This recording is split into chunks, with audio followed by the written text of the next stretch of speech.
we've read. Kutoka malapala ambao tulisoma, We've taken tumechukua a statement that was made, tamko ambalo lisemwa, though it's the Holy Spirit, hata ingawa ni Roho Mtakatifu, but in whose mouth was it spoken? lakini kutoka kwa kinywa cha nani kilizungumzwa? Or through who Ama kupitia kwa nani that the Spirit used ambaye Roho Mtakatifu alitumia to pass the statement. kupitisha lile tamko? And the statement we've read is in 44 Na tamko inasoma katika mstari wa 44 down to verse 50. hadi mstari wa 50, But the main theme lies in 44. lakini mada kuu iko katika mstari wa 44. That's where the theme is. Hapo ndipo kuna mada kuu. And the theme that is there that I'm trying to look in, Na mada kilichoko malapala ambao najaribu kutafuta, the fashion that you had seen. mfano ulivyoona. That's what God spoke unto Moses Hivyo ndio Mungu alimwambia Musa, and also passed it to the fathers. akapitishia kwa mababu.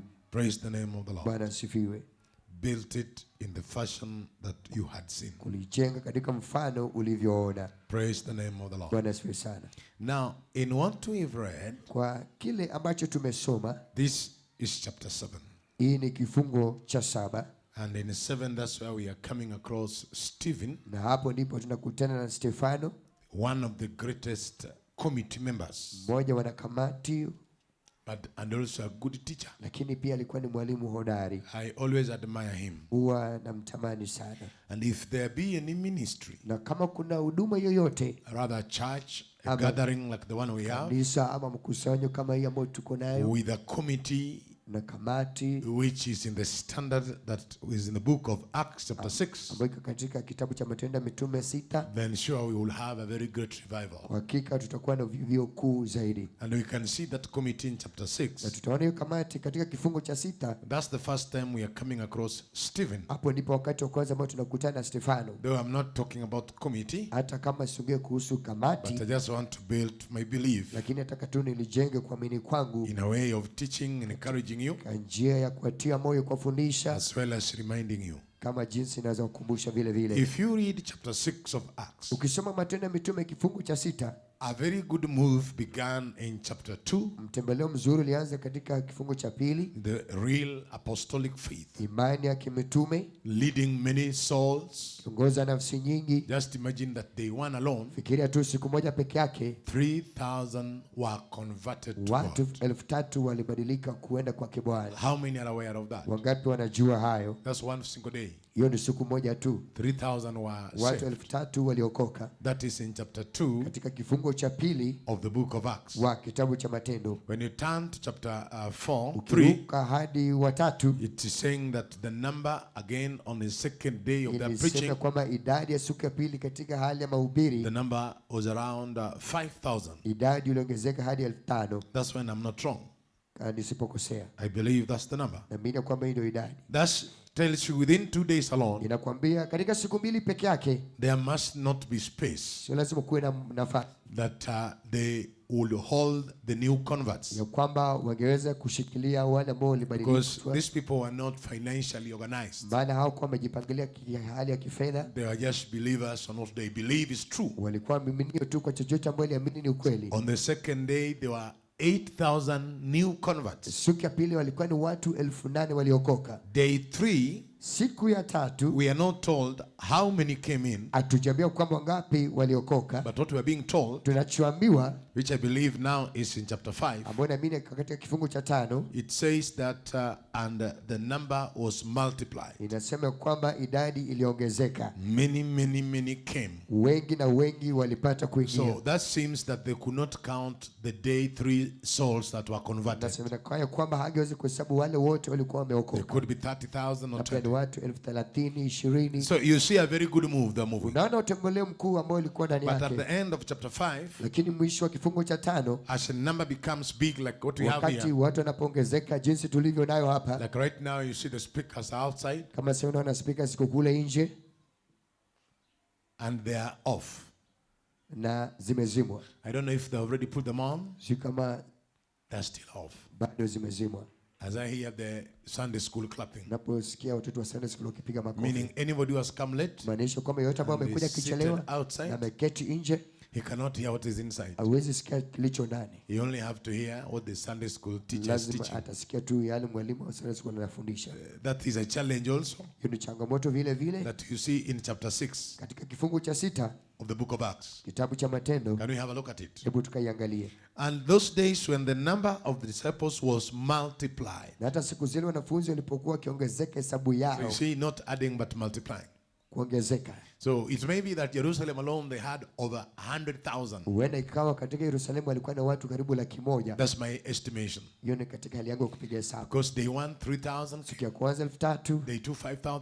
siku ya That's pili 8. 5,000, hiyo ni 8, Plus those 120 pamoja na wale who 120 we see in the book of Acts chapter 1. ambao tunaona Matendo ya Mitume kifungu cha So kwanza, perhaps the number is now chasing almost 9,000. labda inakaribia karibu watu 9,000. But now also if you turn to chapter 5, Lakini ugeuka kifungu cha 5, a miracle happens. miujiza ikatendeka. Because now they are bringing from the streets Maana wanaleta kutoka the barabarani crippled people, the sick people viwete, wagonjwa who cannot reach the apostles, hawawezi fikia mitume, and they lay them along the na streets. wanaziweka kando ya barabara. That when Paul or when Peter Ya and kwamba others will pass by, Petro na wengine wakipita pale, the shadows touching those who are sick and ill. wale ambao wanaguza wagonjwa wataponywa. But now in chapter 6, Lakini katika kifungu cha 6, because the increase and the multiplication kwa of sababu people in ongezeko number, ya watu katika hesabu ama idadi, then they now sit down. wakakaa chini. And this is the point they say, Na hapa ndipo wakasema, and this is what it says. Let's read it there. hebu There tukaisoma. arose a murmuring of the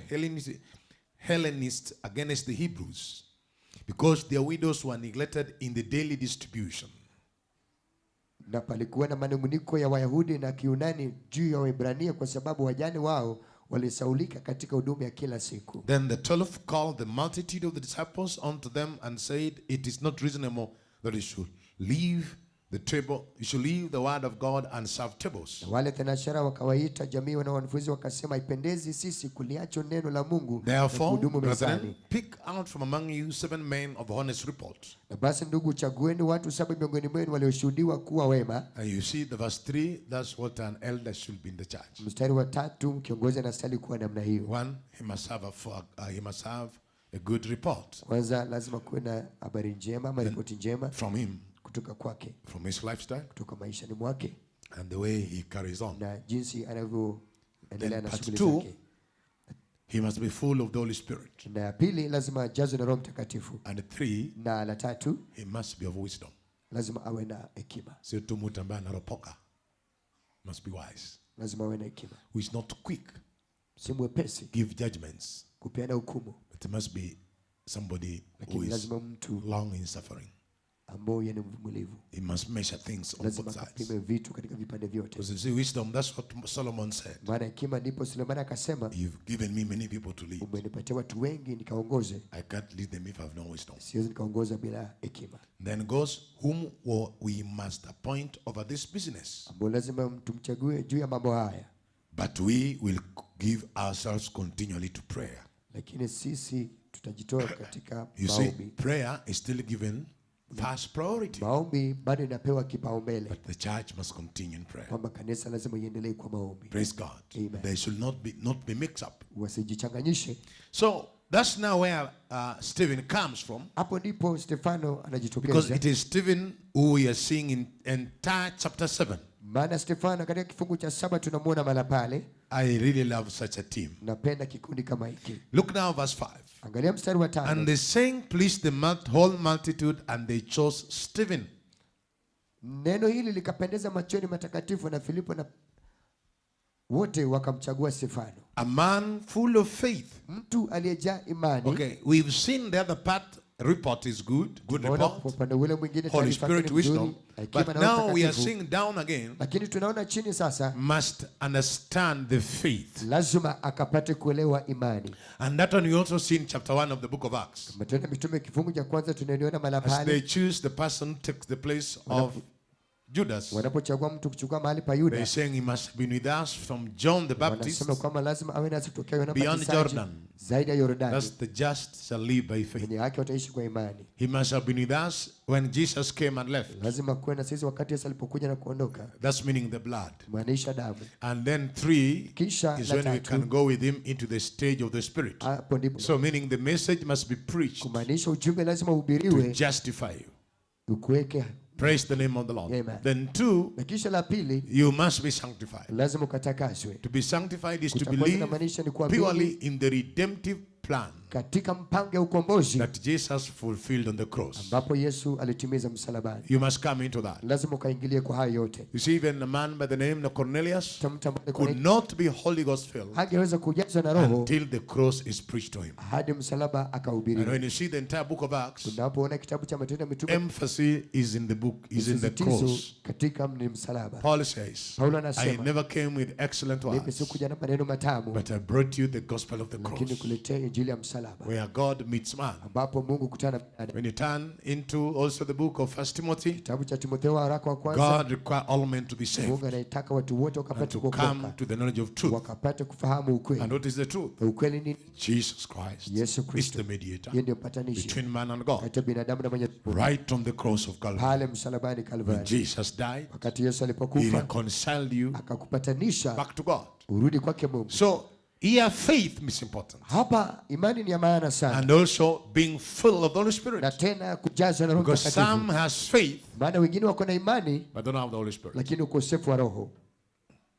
2, La pili, we have divine healing. kuna uponyaji wa kiungu. That one goes with the process. Hiyo inaenda na harakati, And it can also Na be utaangalia vile vile. interfered with inaweza haribiwa if thou doubt. kama wewe uko na shauku. You look back into Peter. Ukaangalia kwake Petro, He had faith, he began walking on the alikuwa na water. imani, akaanza kutembea But juu ya when he maji. looked back to the storm, Alipotazama nyuma kwa dhoruba, immediately he began mara drowning. moja akaanza kuzama. Praise the name of the Bwana Lord. asifiwe sana. But then Jesus Lakini told him, Yesu why akamwambia, doubt? kwa nini una shauku? Because if you have seen Maana that kama umeona something has begun to happen, kitu imeanza kutendeka, you need now to celebrate. unastahili kuanza As you kusherehekea. celebrate, you Unaposherehekea, disorient the grounds of the devil. kama sasa inasambaratisha misingi Because za now shetani. you believe Maana that umeamini God is Mungu now doing it. sasa yuatenda. This is what Brother Branham says. Ndugu Branham akasema namna hii, Some will be prayed for, Wengine and they wataombewa. will jump and say, oh, wataruka na kusema oh, the pain is going back. uchungu But when they go back in their houses akirudi kwake and they nyumbani, look back to the same problem, wakiangalia kwa ile shida, they lost the faith, the healing walipoteza now, uponyaji sasa, because they doubt. kwa sababu wana shauku. So the Lord told me, don't go. Mungu akaniambia kwamba usiende, Have a one-on-one meeting with her. ukuwa na mkutano ya moja kwa moja You are naye, going there ya kwamba kwenda kwako pale will bring nothing haitaleta chochote unless hadi tu ama ila she tu has faith in yeye God. ako na imani kwake You know Kristo. that people only have faith in the man of God. Unajua kuna watu wengine wako na imani kwa mtumishi But wa the man Mungu, of God stands like as a signpost. lakini anasimama kama signpost. How many know a Wangapi signpost? wanajua signpost? Like suppose you're traveling somewhere, Uende kama unasafiri kwenda then you bahari, see a signpost written, ukiona hiyo mtu imeandikwa this goes to Lucky Sama. inaenda Lakisama, Does it mean you stand in the haimaanisha kwamba signpost? ukasimame tu mahali The pale. signpost is pointing into Lucky Hiyo Sama. kitu inakuelekeza kwenda So a Lakisama. minister Kwa hivyo mtumishi points you to Christ. anakuelekeza kwake Kristo. So when prayer was done, just Maombi short prayer, ilipofanywa tu katika njia ufupi, and you see a miracle, utaona miujiza ikitendeka, that shows you very well that inakuonyesha waziwazi life is behind ya it. kwamba uhai iko nyuma yake, And the life behind is none other than the life of God. na huyo si mwingine bali ni ile ya Mwenyezi Mungu. Praise the name of the Lord. Bwana asifiwe sana. So there must be faith. Kwa hivyo lazima kuwe na imani. So you are seeing the Bible says Unaona hapa Biblia inasema he was a man of faith. alikuwa ni mtu aliyejaa na Now, imani. having such a team Kuwa na kikundi kama hiki, as ushers, kama ushers, kama ushers, and the two are singers, na wale ni waimbaji, wengine and ni as waimbaji ministers close na with the watumishi ministry, karibu na huduma, if they will qualify this, kama watahitimu kwa hiki, one Stephen, mmoja Stefano, then there is Philip, Procrus, Nicanor, Timon, Kushano, Perna, Filipo, Nicholas, Koro, Nikanori, and Timoni, others, but the pamoja na ones we wengine. know where is Philip and Stephen. Wale ambao tunajua Stefano, For Filipo you wako to wapi. understand Philip, Ukapata kumwelewa Filipo, at your time, Wakati take wako, chapter 8. chukua kifungo cha 8. But here we are taking the statement made by the mouth of Stephen. Lakini hapa tunachukua tamko ambalo litamkwa na kinywa Now, cha Stefano. look now in verse 6 some seven Angalia times. mlango wa 6 na ukao wa Verse 7. 7 says, 7 linasema, and the word of God increased, and the number of the disciples na multiplied neno la Mungu likaenea na hesabu ya wanafunzi ikazidi in sana Jerusalem greatly, katika Yerusalemu, and a great great company of the priests were obedient to the na faith. jamii kubwa ya makuhani wakati ile imani. We are seeing multiplication, Tunaona ongezeko, increase and increase every day. ongezeko na ongezeko na ongezeko, Because now a good setup. kwa sababu kuna mpangilio But now, mzuri. let's turn to Stephen now. Lakini tuangalie Stefano sasa. What we've taken to be Tunachochukua built in the fashion that was seen. kujengwa katika mfano kilichoonekana, Not a fashion they have learned, si kwa kila mambo wajifunza, neither a fashion they think, wala kwa kila but unachowaza, a fashion they have seen. lakini kwa mfano walioona. That's the point where I am in. Hiyo ndio pale ambapo naihudumia But sasa. I admire a Lakini man by the name Stephen. Tuendelea mtu kwa jina Stefano Imagine being a committee member kuwa wanakamati and able to make such a sermon. nawe anakuwa na uwezo kufanya ujumbe kama hii. Chapter 7 entirely, Kifungu cha 7 kwa jumla, such a long, katika hiyo njia mrefu from verse 1 of chapter 7, kutoka mstari wa kwanza kifungu cha going 7 down up to verse 60, hadi katika mstari wa 60, made by a man who was in the committee kutengenezwa na mtu alikuwa katika kamati by the name kwa Stephen. jina lake Stefano. What a good man he was. Alikuwa ni mtu mzuri. And I always say, if any pastor who Stephen was under, Nitasema ya kwamba mchungaji yeyote ambaye Stefano alikuwa that chini yake, pastor was so happy je, alikuwa amefurahia having sana Stephen being a committee. akiwa na Stefano kuwa mwanakamati. And I will tell even the committee members here, Nitakwambia hata wanakamati mahala who hapa meet after the service outside, wanakutana baada ya ibada kule you nje, are qualified to be a committee member umehitimu kuwa wanakamati if you are within kama uko katikati what Stephen practiced. chochote ambacho Stefano Some alivyotenda. are happy with positions, Wengine wako na furahi na cheo, but they totally don't understand lakini hauelewi the kabisa faith that is preached. imani ambacho kinahubiriwa. Even if you'll wake him at night, Hata ukimwamsha usiku, rather talking about Christ, badala ya kuongea kuhusu Kristo, he will talk about the pastor ataongea kuhusu mchungaji or talk about the preacher. ama ataongea kuhusu mhubiri. And this is the problem also, I will say, like the team under repentance of Na hii war. ndio shida ambayo nasema kwa wale ambao wako chini ya toba ya uovu. If such men like Philip and Stephen were under a war, Kama watu hao kama Stefano walikuwa chini ya uovu, then war will not preach what he's preaching. na hata angeweza kuhubiri chochote anachohubiri uovu. Such kind of men in a committee Watu kama wako wanakamati cannot allow you to be called mighty Lord of hawezi prophets. kuruhusu kuitwa bwana mkuu They nabii. will tell you there is only one Lord, Watakwambia kwamba kuna bwana mmoja Jesus Christ. ambaye ni Yesu Kristo. Such a committee member Wanakamati kama will hawa not allow you to say hawatakuruhusu useme that you are two in one. ya kwamba wewe ni wawili kwa They tell moja. you each and every person is one. Watakwambia kwamba kila binadamu ni moja tu. Such a committee member Wanakamati kama huyu will not permit any teaching hata kuruhusu itikadi ya mafundisho unless lolote, such a teaching ila tu kama hiyo fundisho is in line with the scriptures. liko kwa usawa na maandiko. Meaning this, Kumaanisha they will not condemn the minister, hawatahukumu mtumishi, but they will disagree lakini watakosana na yeye doctrinically katika hali ya to itikadi, agree wakubaliane biblically. katika hali ya kibibilia. I hope you get the point. Naamini kwamba Now, mnanipata. like the doctrine Kama that mafundisho two in one, wawili kwa moja, that's a doctrine. hiyo ni itikadi. We disagree with you. Tunakosana na I wewe, don't believe you're two in mimi one. siamini kwamba nyinyi ni wawili We kwa moja. disagree, Tunakosana, but we don't end in physical fight. lakini hatupigane kimwili, We end in biblical fight, lakini tunapigana kibibilia. whereby Ambapo you now see Stephen here. unaona Stefano hapa He can journey back to Genesis. anaweza safiri hadi mwanzo. Let's give a hand clap for such a man. Hebu tumpigie makofi mtu kama huyo. That was a real man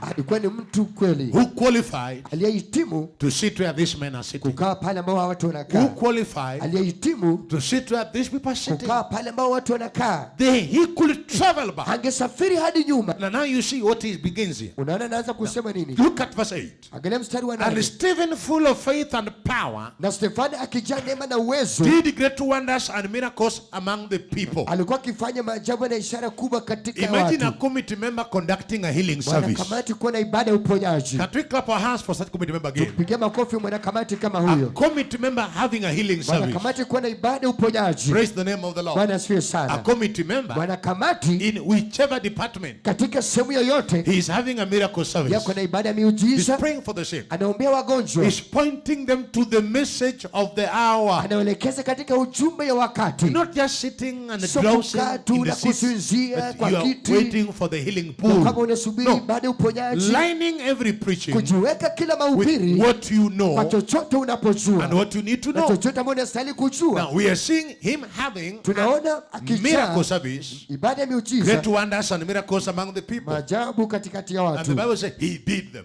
Na Biblia inasema Not just he prayed, he conducted miracle service. He conducted wonder service.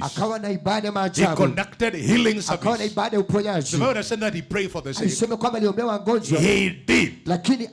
Praise the name of the Lord. It's like the statement that Elisha makes. Go tell the king to send me Naaman. I will heal him. Not that I'll pray for him. You know, some statements when they are made, they carry some real volumes behind. He did it. Then you turn now to verse 9. Okay. Verse 8 is good. I like that. But I like verse 9 than verse 8. Then there arose certain of the synagogue, which is called the synagogue of the Libertines. Now, when you look at the word Libertines, Cyrenians, Alexandrians, now those are differences. Now, what is causing those differences? Like now, let's come now to the message group. We have the Frankies. Why are they Frankies? They believe that after William Marion died, it is Edward Frank who took over. And this is how they bring it. That he must be one of them in the camp. That is a very good statement, but misinterpreted. He can't be one of them in the camp who was in the camp physically. At the same time also, he can be one of them in the camp who was not there physically, but was them in the camp of the same faith. We can go to Paul.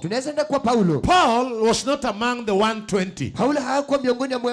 Paul was called later. So if you bring in that he must have been with him physically, then you deny the ministry of Paul, who is saying, I'm the least among you, because I was not with you. And then Barnabas brings a report in Acts 15.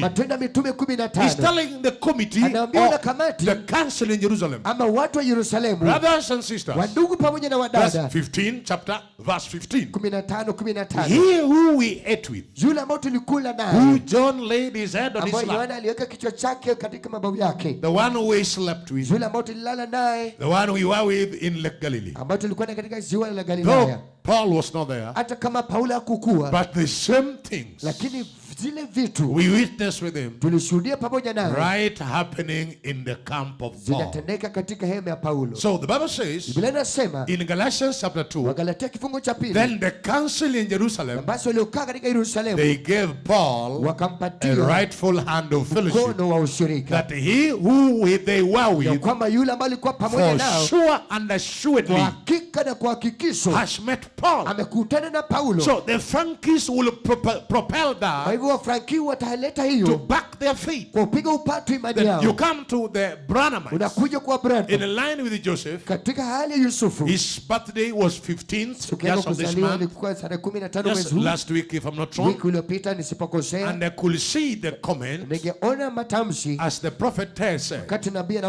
He said that the Lord spoke to him that his son will be a prophet. They quote it, but I will say this: I believe in the Bible being an absolute, and I believe this: a prophet can err, but God cannot err. And I will say this, standing with it: if the prophet ever made that statement, then there he was wrong. He made a mistake. But I will stand to say that his son is a servant of God, but not a prophet. Why do I say that? You cannot be a dog and you cannot bark, and you cannot be a cow and you don't mourn. Whichever thing it is, a prophet must prophesy, and his prophecy must be confirmed. You don't be a prophet and you're quiet. And furthermore, a prophet cannot make a prophet prophet. Nabii hawezi tengeneza nabii. A prophet is called by Nabii God. anaitwa na Mwenyezi Mungu. But then the same also, Lakini wakati vile vile, there are sons of prophets. kuna wana wa nabii. Because they live in the environment of prophecy. Maana unaishi katika mazingira ya unabii. And there are some things they can Na see. kuna vitu ambavyo unaweza ona. In my house, Katika nyumba yangu, I have my son who is big. mwanangu ambaye ni mkubwa. The things he dreamt when we were in the village, Zile vitu ambavyo aliota tulipokuwa mashambani, I see them now. mimi naziona sasa. And when he will dream something, Kama angeota kitu, some my children in the house, zingine watoto wangu they nyumbani, will happen zitatendeka the way they have dreamt it. jinsi ambavyo umeziota. But that does not make them prophets. Haifanyi kuwa manabii Praise the hao. name of the Lord. Bwana asifiwe sana. One, what their father is, Chochote ambacho baba yao yuko, grant an environment of inapatia godliness mazangara ya in the unabii house. katika nyumba. When their dad is Baba drunkard, yao kaa ni mlevi, the house is under a spirit of nyumba drunkenness. iko chini ya ulevi pia. And the dreams are associated with Na that. zile ndoto pia zinapatanisha na Let me ulevi. tell you this. Wacha niwaambie namna hii, Watch a film and be captured in a film. ya kwamba angalia filamu na ukashikwa na hiyo You will filamu, dream of that wewe film. utaota ndoto ya filamu. We go back to politics. Tunarudi kwa siasa. Campaign for a politician. Kampeni kwa mwanasiasa. Be in that party. Uwe katika hiyo chama. Go into your dreams. Enda katika ndoto You shall zako. dream of that same party. Utaota tu kuhusu hiyo chama. I have slept with a tailor, Mimi nimelala na mshonaji. a staunch tailor, Yeye anashona kabisa. staunch diehard Ni tailor, mshonaji hodari. known in the market. Amejulikana sokoni. And we shared the same bed, Na tukakulala kitanda and he was moja. born again. Na alikuwa ameokoka. Now, as we slept at night, Tulipolala usiku, he was now running the machine. alikuwa akikanyaga ile mashine. Till he is pushing me. Ananisukuma mimi So I'm naona. asking, what's happening? Najiuliza nini nafanyika The hapa? man is pushing. Je, I analisukuma want to gurudumu. rebuke the demon. Nataka nikemeshe But shetani. something told me, just Lakini wake kitu up naambia kwamba amka and hear what he's saying. na usikie anachosema. Then I will hear him saying, Nikisikia akisema, material, leta hiyo kitenge. leta kitenge. Sio ya isili, leta ya Kampala, weka. Leta hiyo usingine, weka. Shona, weka stima. Haya, kanyaga, twende. Order iko nyingi. What's wrong with this man? Nini mbaya na huyu ndugu hapa? So I heard him saying Nikasikia everything. akisema mambo yote. Then I woke up. Na kisha nikamka. Say, my God. Nikasema Mungu wangu. They say a thinking man's filter, something like Wanasema that. kwamba jinsi mtu What is fikiriavyo in your mind? kilicho katika That's mawazo. what you go with. Hivyo ndivyo naenda. I remember delivery another woman came Kumbe mwanamke mwingine alipokuja, with the cloth of the husband. alikuja na nguo ya That when the bwanake. husband sleeps, Anapolala, they can't sleep at night. hawezi lala usiku. The man will dream. You know that those who even they walk dream. They say dream. Wanaota Walk, walk wakitembea. dream. They can even wake up and they're Wanaamka walking na in wanatembea the dream. katika ndoto How zao. many have seen those people? Wangapi wana watu kama They are hao? there. Wako. He's walking and dreaming. Anatembea na kuota wakati In the moja house. katika nyumba The yake. person is gone. Ye amepotea. And the man could wake up. Angeamka usiku, And he will even take a knife. angechukua hata kisu. And he will say, now, cut this. Angesema kwamba kata vizuri. Let's look here. Tuangalie hapa The heart. moyo wake. Let's now go to the head. Hebu tuangalie katika ubongo wake. Check the brain. Tuangalie ubongo. Oh, there is no any evidence. Hakuna ushahidi yoyote. Let's look at the blood. Hebu tuangalie damu yake. Then I asked the woman, Nikauliza is mwanamke, that man a pathologist? yeye ni pathologisti? He said the man works in a mortuary. Anasema anafanya kwa I mochari. said, that's why. Hiyo ndio maana. The work he does Kazi afanyacho goes with him in the sleep. huenda pamoja naye katika And ndoto then when he's zake. sleeping, Anapolala he's seeing himself operating the anajiona dead. akipasua mizoga. Praise the name of the Bwana Lord. asifiwe. But then, yes, we can pray Lakini tunaweza for omba God to do a ili miracle. Mungu atende But miujiza. that's the line of his duty. Lakini hiyo ndio laini ya kazi yake. Praise the name of the Lord. Bwana asifiwe. Katika ndoto So I'm zilizotakaswa. coming to the point. Na kuja katika ile You kitabu. see, like now what we see here, Unaona tunachoona hapa. there are the Cyrenians, the Kuna wale wa Alexandrians, Kirene, Mahuru. there are also the Lebetians. Kuna wa mahuru These pia. groups are groups Hizi ni vikundi because they denominate kwa sababu katika hali around a doctrine. wako chini ya Let's take itikadi. the SDA. Tuchukue watu wa SDA. Why are you Kwa SDA? nini wewe ni wa SDA? Because you denominate around a Maana Saturday. unazunguka That's juu ya what kitu. they are around. Hiyo ndio umezunguka. Now, Brother Ching is not here. Ndugu Chenga yuko hapa. They're in a burial right in my village. Wako katika matanga kule A mashambani. stone throw from my home, Kutupa jiwe kutoka kwangu. where my ancestors are buried, Wale ambao wazungu to walizikwa. where the burial is. Pale ambao walikuwa na And he matanga. insisted he wanted to preach. Akasisitiza kwamba alikuwa anataka But kuhubiri. I told him, Nikamwambia read for me their kanzus. somee kanzu zao. I'll tell you if they can allow you. Nikamwambia kama Now, watakuruhusu. when he read, Alipolisoma tu he read for me, I can see L, naona L S, S Luo, no, okay, and Nomia, Nomia Luo, Sabato Church. Sabato kanisa la It Sabato. begins with N, Inaanza na L, N, S, C. SC. I think the ones who buried Wale ambao the mother from the walizika one mama. you went back in your home. By the time in your village, I think you're burying that mother from Congo. She was buried by that church. No mere church. I think you saw their approach and their doctrines. So I told him, expect no God there. Because they denominate around two things. One, circumcision. Two, Saturday.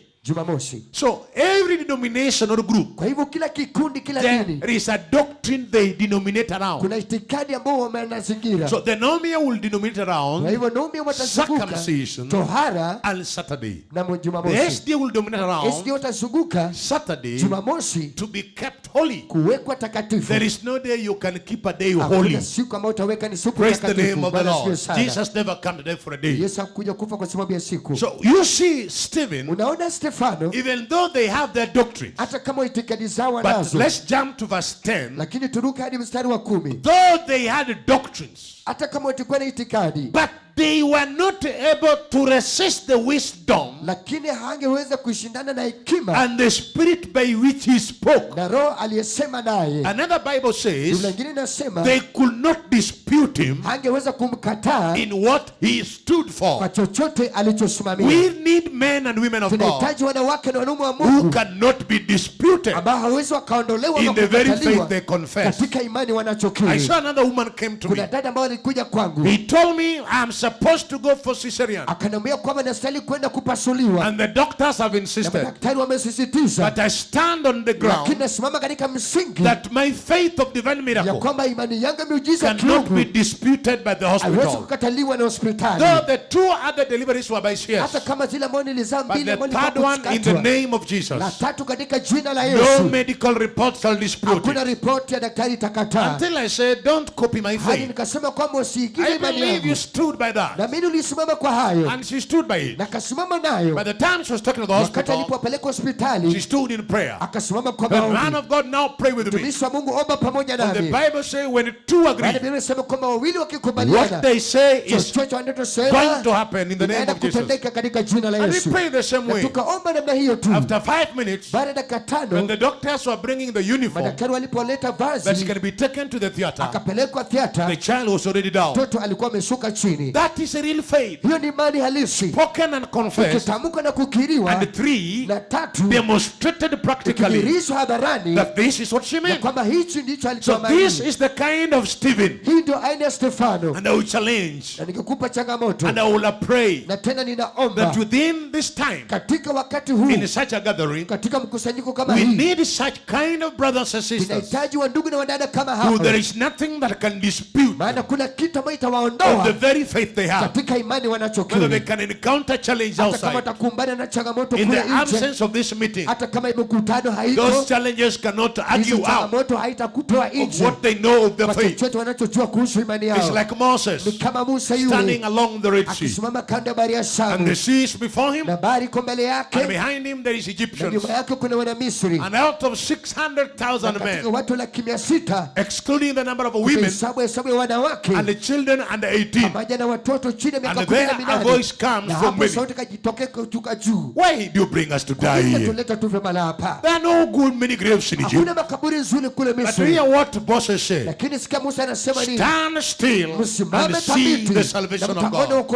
Meaning when somebody has met God, no condition, no season, no challenge, no symptoms, no sign will ever argue him out of what he knows. When God has said it, so shall it be. Sunday, about 5 Sundays back, there's a man that stood here, and I held his hand. I told him, I'm seeing in your home there are 2 graves coming, and those 2 graves before they die, I want to meet them. One is you, one is your wife. Then the man said, even back at home, hata kule mashambani, the church where my wife goes, kanisa ambalo mke wangu anakoenda, they have seen it, wameiona, and they are praying for it. na tena wanaliombea. I say it is more than prayer. Kasema ni zaidi ya maombi. They are pointing it to candles. Wanakuelekeza kwa mishumaa. They are pointing it to kitambas. Wanakuelekeza kwa vitambaa. But I want to tell you this. Lakini wacha nikwambie hivi. Below heaven and above earth, chini juu na chini ya there is no any way of escape. Hakuna njia ya kuepuka. Not a candle.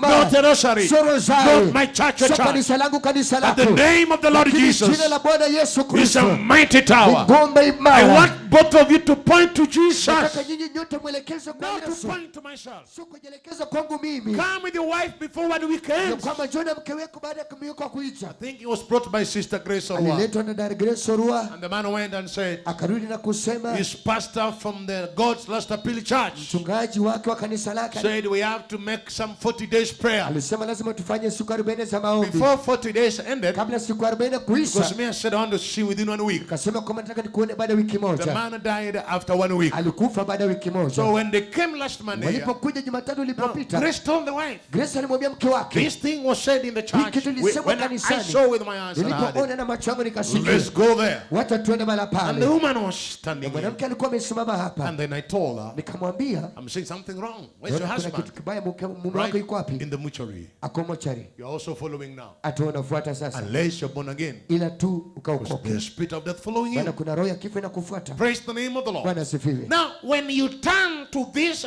verse 9, unaporudi katika mstari wa 9, and this is where problems are. Na hapo ndipo kuna shida. You see, each and every person, kila mtu, they want to bring what they know. Wanakuleta kile wanachojua. They want to bring what they think. Wanaleta kile wanachowaza. It's not what you think. Sio chochote unachowaza. And what you know. Na yale ambayo unajua. It must be the given order. Lazima iwe ni njia ambayo imetolewa. The absolute. Ile ambayo ni kamilifu. Paramount. Zile ambayo ni juu. Check mark. Kipimo. Of every group. Kwa kila kikundi. Do they fall in that line? Je, wako katika ile kiwango? Now, we are ordered there now. Jump to chapter 7 now. Turuke hadi mstari wa 7. What a great man now would wish to have. I would wish such a man to be the chairman of the committee of this church, to be the cell leader in Dandora, the cell leader in any place where there are cells. We require this kind of a man. It's not just a matter of preaching. It's a matter of very being sure of how God operates. Such a man will stand up and tell the church when the challenges are coming. Kama kuna changamoto zinakuja, people come with gospels, watu wanakuja na injili, of you are being bewitched. Ya kama unarogwa, such a man will say, ya kama mtu kama wewe if really you are in Christ, kama kweli uko ndani ya Kristo, there is no witchcrafting, basi kuna uganga because those who are in Jesus, baada walioko ndani ya Yesu, they are beyond that, wako zaidi ya hizo. So they come with criticism. Wanakuja na ubisi. Look at verse 15. Angalia 15. And all that sat in the council looking steadfastly on him, saw his face as it had been the face of an angel. Na watu wote walioketi katika ile baraza wakamkazia macho wakamwona uso wake. Now after that now Stephen rises up. Akainuka juu Stefano. Because in 8 to verse 15 he has been arrested. Maana 8 hadi 15 ameshikwa. And he is asking for permission. Na anaomba ruhusa. To defend what he knows. Akatetea chochote anachojua. In the Bible here, katika Biblia hapa, we have 3 sermons. Tuko na amri 3 ambazo tumepewa. Were preached ambazo zilihubiriwa by individuals. Na watu binafsi. In such a time of challenge. Katika wakati wa changamoto. Like the time we come across here. Wakati ambao tunakutana na hapa. One is Stephen here. Moja ni Stefano hapa. Another one is Peter. Mwingine ni Petro. Both in Jerusalem.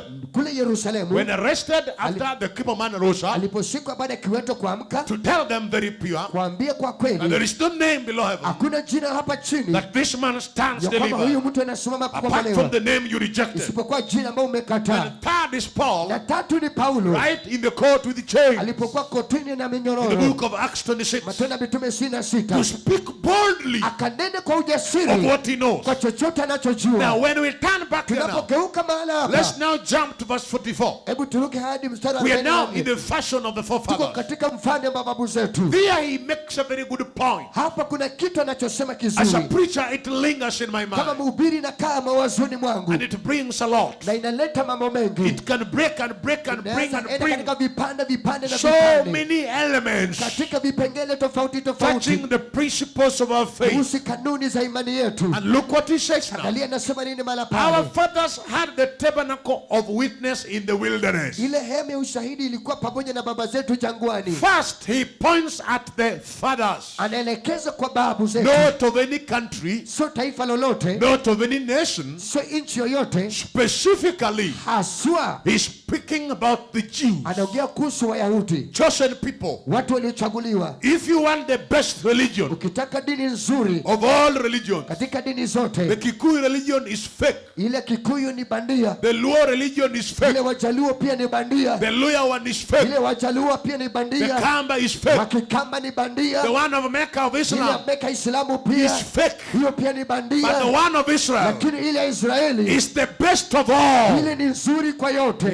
Why is it best? Kwa nini ni nzuri kwa yote? You bring the one of Islam. Leta Islamu. It changes and it changes. Inabadilika na kubadilika. Bring the one of Luo. Leta Wajaluo. We talk about tunaongea kuhusu Ubongo Nyakalaga. Ubongo Nyakalaga. You talk about the Kikuyu. Unaongea kuhusu Kikuyu. They are Ngai, they are Mumbi. Unaongea kuhusu Mumbi Ngai. Talking about, I don't know, the woman coming down. Unaongea kuhusu mwanamke kushuka chini. I may not know it much. Labda sijui sana. You also go others and others. Unaongea kwa wengine na wengine. But it's passed orally. Lakini zote zinapitishwa kimidomo tu. From one great grandfather. Kutoka kwa babu.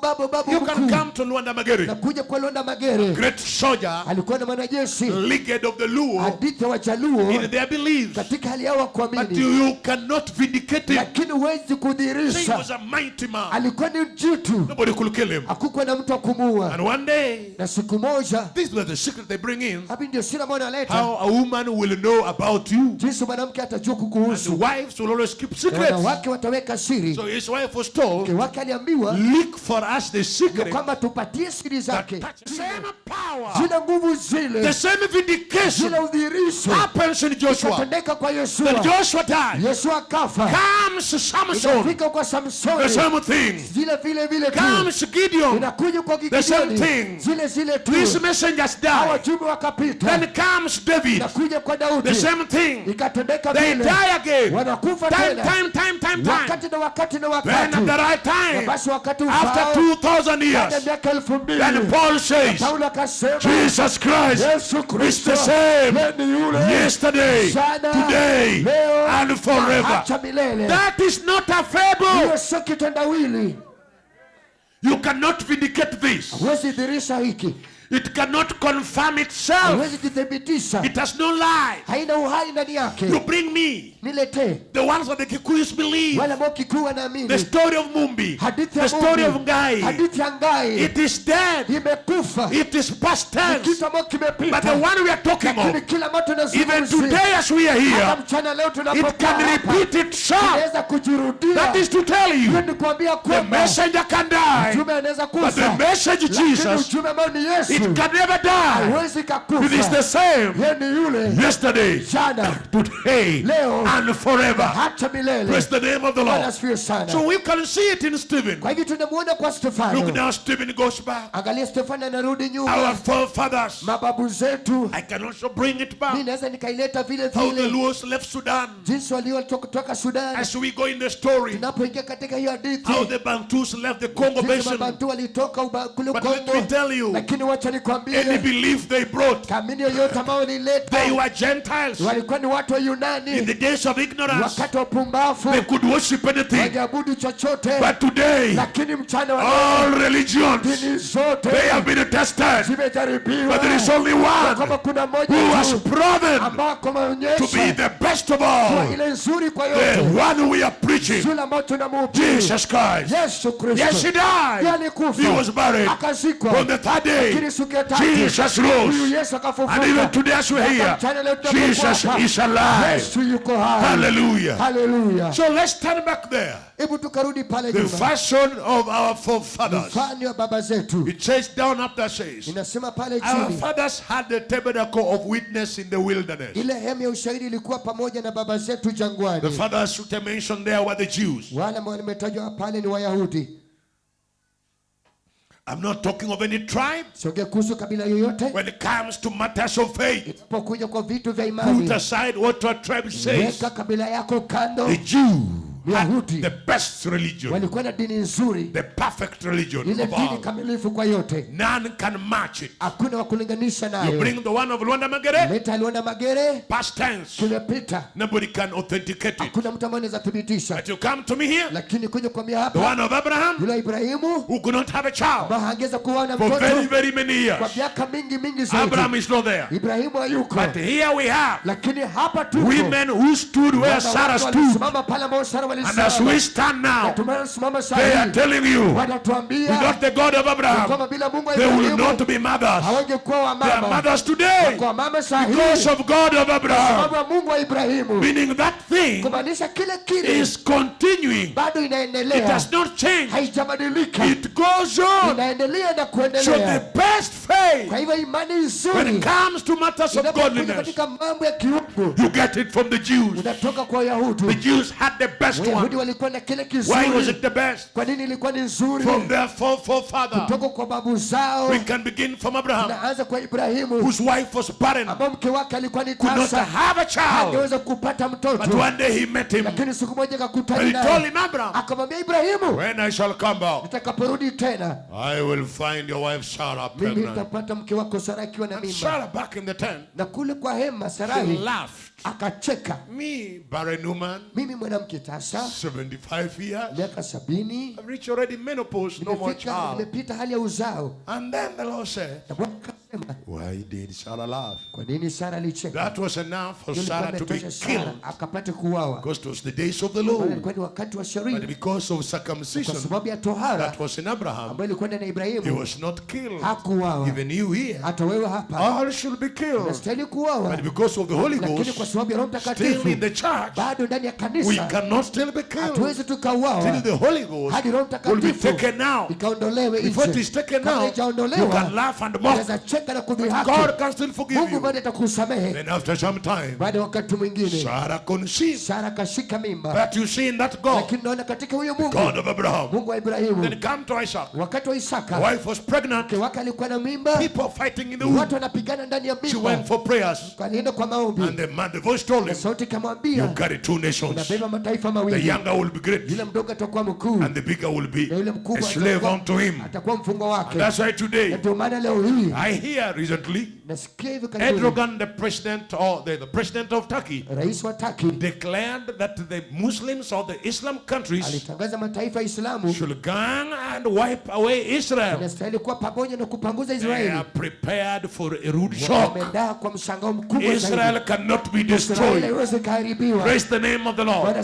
There are two nations you can destroy. One, the natural nation, the nation Israel. Two, the spiritual nation, the church of Jesus Christ. Those two you cannot fight. The church of Jesus will stand forever until Jesus comes. Praise the name of the Lord. Then the nation Israel will stand forever until the book of Revelation 7 and 14 is fulfilled, where they shall meet him on top of Mount Zion. Before that meeting, Israel is unmovable. Before rapture, the church of Jesus is also unmovable. It shall stand forever to the very end. Praise the name of the Lord. Let me tell you, church, we are even better than Israel, because with them, theirs is figurative, but with us, ours is in full. With them, by the blood of animals, yet they can still stand. With the blood of animals, within their covenant, they can go to Entebbe, attack Entebbe, take all the Jews, and go back with. What about the church of Jesus? Not by the blood of animals, but by the blood of Jesus, the King of Kings and the Lord of Lords. We can attack the zones of demons. We can attack in the ICUs. We can call upon our loved ones who are dying of cancer, who are dying of TB. We can go down there, not in the physical, but in the spiritual. We can pray for our covenant saints in the name of Jesus. All things, not one thing, all things are possible through the name of Jesus. Ours is better than theirs. We can access more than theirs. With them they have to use physical planes. From Jerusalem unto Tebe. With us we need no planes. We can speak it here. It can reach Entebbe immediately. In the name of Jesus. They go with the fuel. They went by man technology. But with us, we don't go by technology. No, Peter was in prison with 16 soldiers. But the church of Jesus, not the church of the Jews, the church of Jesus was right in prayer. And they said, God can enter there. So we have a better covenant. So I stand to tell the Erdogans that is a threat to the nation Israel. But I stand to tell you, the covenant of Mount Sinai is still valid covenant until Jesus comes. What about to the church of Jesus? The covenant of the cross of Calvary is still valid. Cancer cannot change it. HIV cannot. Tuberculosis cannot. Machine cannot. No weapon can be formed against the covenant of the cross of Calvary forever in all ages. Jesus Christ, the blood of Jesus Christ is fresh, is same yesterday, today, and forever. Nothing can change it.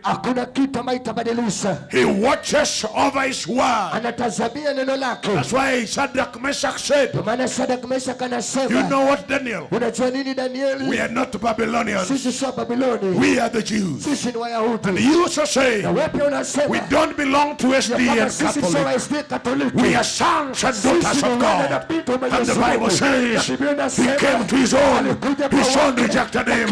But those who welcome him, he gave them power. The Holy Ghost in you gives you power to be a child of the living God.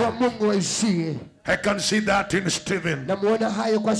He's standing telling the people, you are still in the stories of Abraham, Isaac, and Jacob.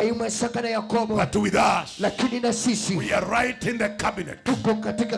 We are right ministers under the kingdom of the king. And the king is Jesus. Let's stand back there. I like verse 44. Our fathers had the tabernacle of witness. Our fathers the Jews. What a people they are. They don't intermarry. They don't intermarry. They only marry from within. I know there's a Jew seated here. He doesn't intermarry. He only marry within the pages of the Bible.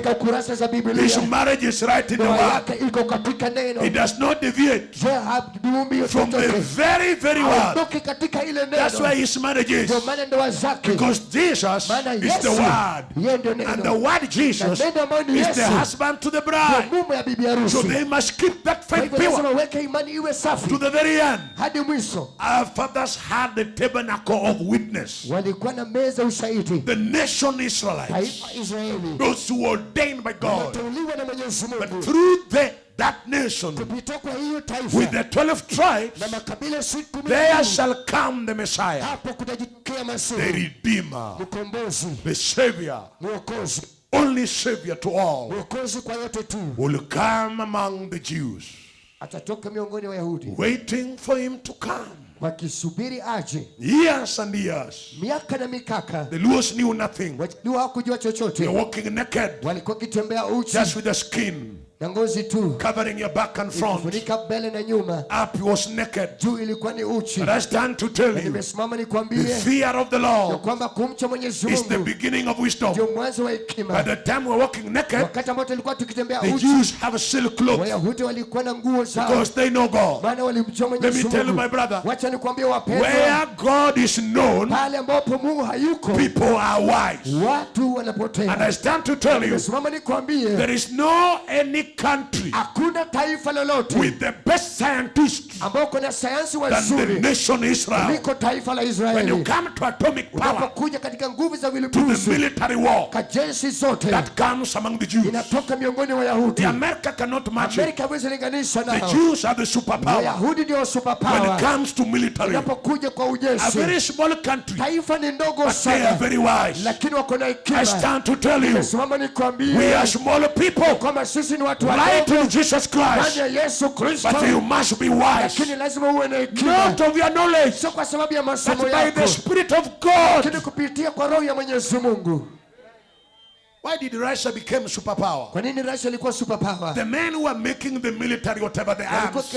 Zile silaha malapani. They were Jews. Walikuwa ni Wayahudi. They were using. Ambao walikuwa kitumia. You go back to America. Enda kwa America. The Jews they were using. Wayahudi walitumia. You go back to Germany. Enda kwa Jerumani. The Jews they using. Wayahudi walitumika. Why the hatred? Kwa nini chuki? Because of their wisdom. Kwa sababu ya hekima zao. That if we leave the Jews. Lakini kiwacha Wayahudi. They will destroy us. Wacha basi watatuharibu. Why is the devil fighting the church? Shetani anapigana shetani. The devil knows very well. Shetani anajua vizuri. Church survives. Kama kanisa itaishi. The devil is destroyed. Shetani ameharibika. Praise the name of the Lord. Asifiwe sana. That's what the Jews are saying. Kwa maana Wayahudi wanasema we are not marrying other nations. Sisi hatuoi taifa lolote. We are marrying ourselves. Tunajua sisi wenyewe. To safeguard our own blood. Kulinda damu yetu. That's why the church says. Kwa maana kanisa inasema we are not marrying this. Sisi hatuoi hiki. We are safeguarding our faith. Sisi tunalinda imani yetu. And the faith has to stand. Imani lazima isimame. To the very end. Hadi wakati wa mwisho. There is no mingling. Hakuna kujichanganyisha. Nation Israel. Taifa Israeli. By the blood. Kupita kwa damu. Spiritual Israel. Israeli kiroho. The church of Jesus. Kanisa la Yesu. Stands by the word. Inasimama kwa neno lake Mwenyezi Mungu.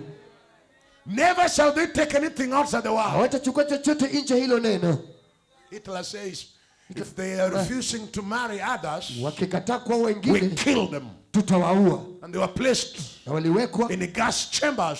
Katika chemba za gesi. Close the doors. Wakafunga milango mala pale. And then they put on. Wakahakisha. They went on dying. Wakaendelea kufa.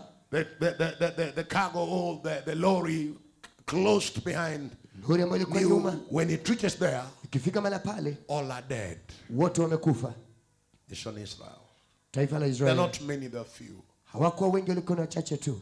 At long last, hatimaye in 1948, a flag was raised there. Bendera kainuliwa mala pale. Praise the name of the Lord. Bwana asifiwe sana. That flag, like a pyramid. Why are you going back to Jerusalem? And this was their statement. The Messiah, the promised one, is coming there. What about you now? Why are they asking you? Why do you deny these things? You are going back to the Bible. Because Jesus the Messiah is coming back to the original faith, which was once delivered unto the apostles. That's why we are going back to the original faith. So he's saying the forefather, the nation Israel, giving the best religion. Hallelujah. Hallelujah. The God of Shadrach, Meshach, and Abednego. He's telling a man by the name Aspenas, when he was told, you know Aspenas, choose among the Jews from the royal family men with no blemish. You have to teach them for 3 years. Give them the food that is being offered to the king himself, so that they can be healthy. But these men know very well they belong to the Jews. And they tell that man, we shall not eat anything that is offered to idols. If it is not in line with our faith, forget about it. After 3 years came, they were healthier than those who were eating meat. So let me tell you, church, your health is not the things of the world. Your health comes from the word of God. Let them deny you everything, but never deny you the word. You can take what you want, but leave me the word of God. They stood by the word of God. That's the nation Israel. Let me come to another thing. You go down there, Chase. Return me in 44 again and Chase down there. It says they had the tabernacle of witness in the wilderness. Now where do you think this man is talking about now? Let's now turn to the book of Exodus 39 and chapter 40.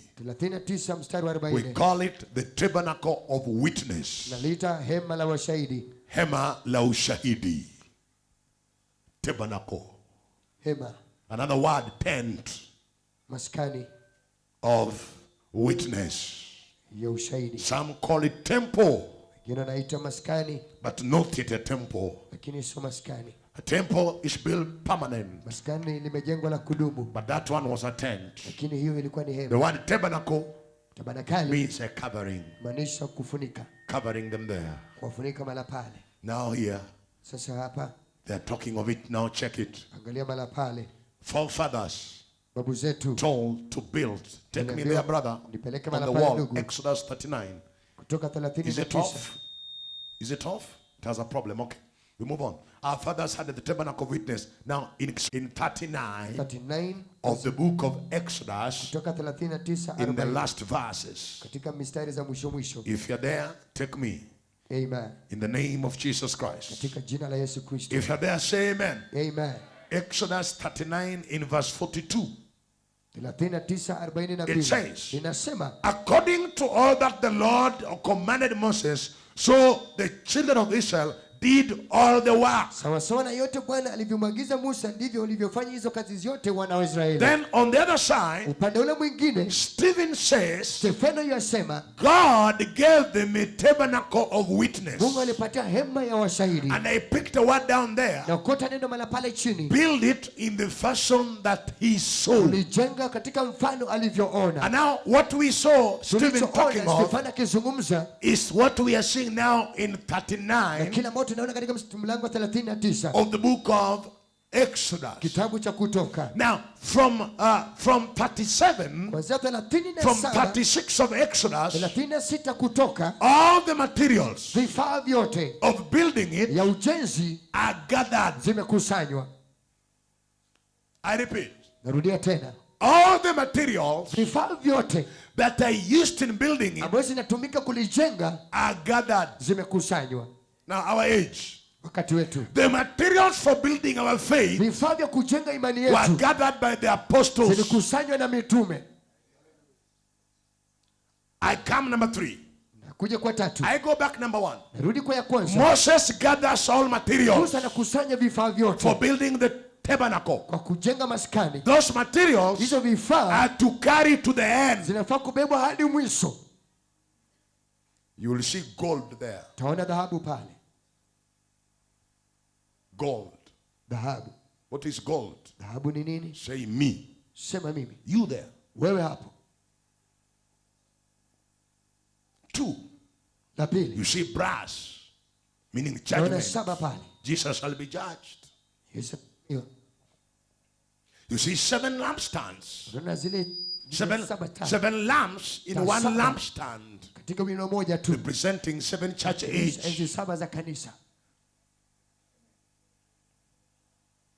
Materials are gathered by Moses. And I want to break it. I want to emphasize on 3 materials. Bringing our faith. Put this now in your mind. The person who gathers the materials is Moses. Specific materials. That's natural. Spiritual, Jesus Christ hands all materials to our forefathers, the apostles. Number 3, Malachi 4 comes when the original materials have been lost, and he restores back the original materials. They lost everything. Walipoteza kila kitu. After losing everything, baada kupoteza kila he kitu, restores akaziregesha the apostolic materials zile vifaa za kimitume for rebuilding, kwa kujenza restoring, returning back kurudisha the tena original faith. ile imani asili. Now we in the fivefold ministry, we are now going with the restored materials in the preaching of the gospel. That's what comes in the fashion you saw.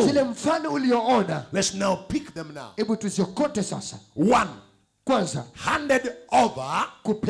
Now you see in 36. Now that we see the point. In 36, who is gathering the materials? Verse 2 says, and Moses called Bezalel and Oholiab and every wise-hearted man in whose heart the Lord had put wisdom, even everyone whose heart stirred him up to come unto the work to do it. Now, Pastor Gasper, God has put wisdom in me to preach the gospel.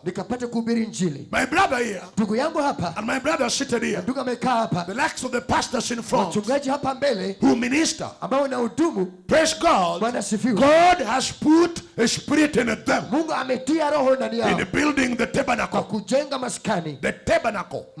Do you know you're the tabernacle God? And you are being built in line with the required materials. Now look here.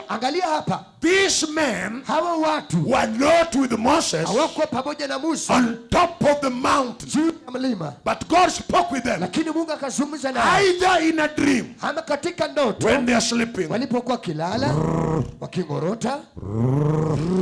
I dreamt. No problem. There are so many means, so many modes of communication from God. It can be by a dream, it can be by a vision, it can be direct. So whether God speaks to direct should now not make you despise others. That you know me, God speaks to me direct. We are not concerned whichever way he spoke to you, but what we are looking when he spoke to you, is it in line with what Moses saw? Hear me clearly. He can speak to others.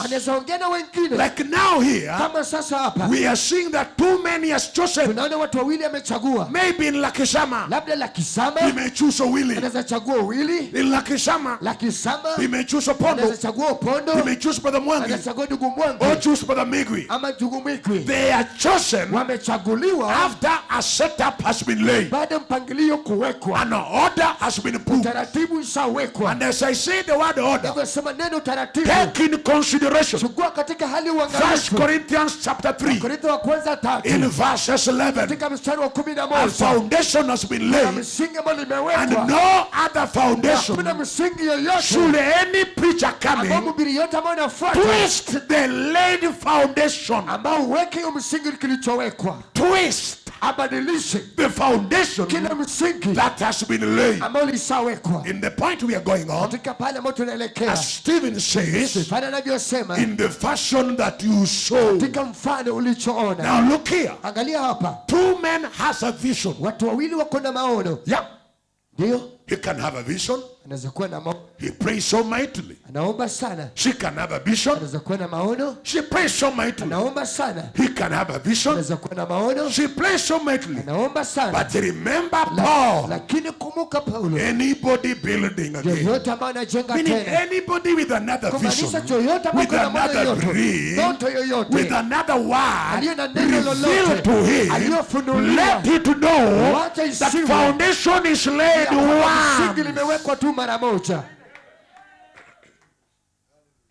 I don't know if they're sinking among the preachers. Laid once. Now here comes Oholiab. Now come here. You should come. Now here comes Moses. Let him stand as Moses. Then after Moses, then two men come. Now who are these two men? Read now.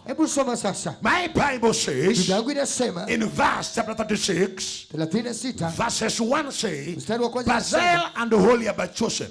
Every wise-hearted man in whom the Lord put wisdom and understanding to know how to work all manner of work for the service. Praise God. Amen. Yeah. Here two men come now. I say it's Oholiab. I say it's Bezalel. Or I can choose another person. We have men who are really radical, zealous in faith. We are not after their zeal in faith as final. We are after balancing the word that is within their faith. Are you getting the point? Now here Moses has the revelation. Because 36, Moses has been called. Because Moses is called in chapter 3 of Exodus. So we are now in chapter 36. 33 chapters after Moses is called. Then Oholiab and Bezalel rises from different tribes. This one here is from the tribe of Levi. Bezalel is from Judah, Oholiab from Dan. And God says, I've put in their heart. Now take the word. Now Moses, God speaks to him face to face, one on one. But these two men, one can be sleeping and dreaming, and one he just put in his heart. Yeah, you can have those who God have put some in their heart. When he stands up with the microphone, he sings in accordance with the word. But now here, as much as the two had the vision, but the revealed word was revealed to one called Moses. He's the one who saw everything on top of the mountain. Now these two men comes afterwards. Now look now. Before they sit down. Now it says down there. Now, Moses gathers the materials. And they received of Moses. No, verse 2, verse 3. And they received of Moses all the offering which the children of Israel had brought for the work of the service of the sanctuary to make it, and they brought yet unto him free offering. Israel says. Nasema ya kwamba nao wakampokea mkononi mwa Musa matoleo yote ambayo hao wana wa Israeli walikuwa wamemletea kwa ajili ya huo utumishi wa mahali patakatifu ili wafanye. They gathered everything. Wakakusanya kila kitu. After gathering, verse 6 says, and Moses gave commandment. They caused them to stop bringing because there's so much. Now let's pick the building now. Number one, they have gathered everything. So the first thing they are making is the tabernacle. Can we say the tabernacle? Who are making the tabernacle? The two men are the ones making the tabernacle. Moses is not teaching them how to make it. It has been revealed to them. Their work is to finish making. Then call Moses to come and check it. Now, before Moses checks it, the first thing there is a tabernacle, a tent. So we want to take first the material of the tent. Now when you check the tabernacle, because time is not on one side, they gathered the skin of a goat, which was called the badger skin. They gathered all the badger skin, and then they made the tabernacle. After making the tabernacle, then the next thing follows is now the ark. After the ark goes the table, the lampstand, the incense, and all the things. But I want to save time. In the book of Hebrews, it will make us save time without going to all. Now in Hebrews chapter 10, As Stephen brings it, jinsi Stefano anavyoileta, the brothers can just sit down. ndugu mkae tu chini. Thank you and God bless you. Asante, Mungu abariki. Let's turn to Hebrews chapter 10. Ibrania kifungu cha 10. The building of the tabernacle. Ujenzi wa tabernakulo. In the name of Jesus. Katika jina la Yesu. If we are there, let's say amen. Amen. No, chapter 9, not 10, chapter 9. Kifungu cha 9 Ibrania. I read in the name of Jesus. Nasoma katika jina la Yesu. If we are there, say amen. Tukiwa mala pale tuseme amina. I'm talking about naongea kuhusu building it in the fashion of the fathers. kulijenga katika mfano wa baba zetu. I'm talking about our fathers. Naongea kuhusu baba zetu, the apostles. mitume. I'm bringing you the natural kuleta kikawaida in the Old Testament. katika agano la kale. And then I'll type it na kisha nitaiweka with sawa the New sawa Testament. na agano jipya. Then we close up kisha to tutafunga the message of our time. ujumbe wa wakati wetu. What fashion should we now rely on? ambao tutaegemea. Do we rely on Catholic? Tuegemee Katoliki. Rely on Anglican? Tuegemee Anglican. Do we rely on Gasper? Tuegemee kwa Gasper. Or which one should we rely ama on? ni gani ambao We tutaegemea? should rely tunastahili in kuegemea the original, kwa kile ambao ni the asili, blueprint, zile kichapisho which was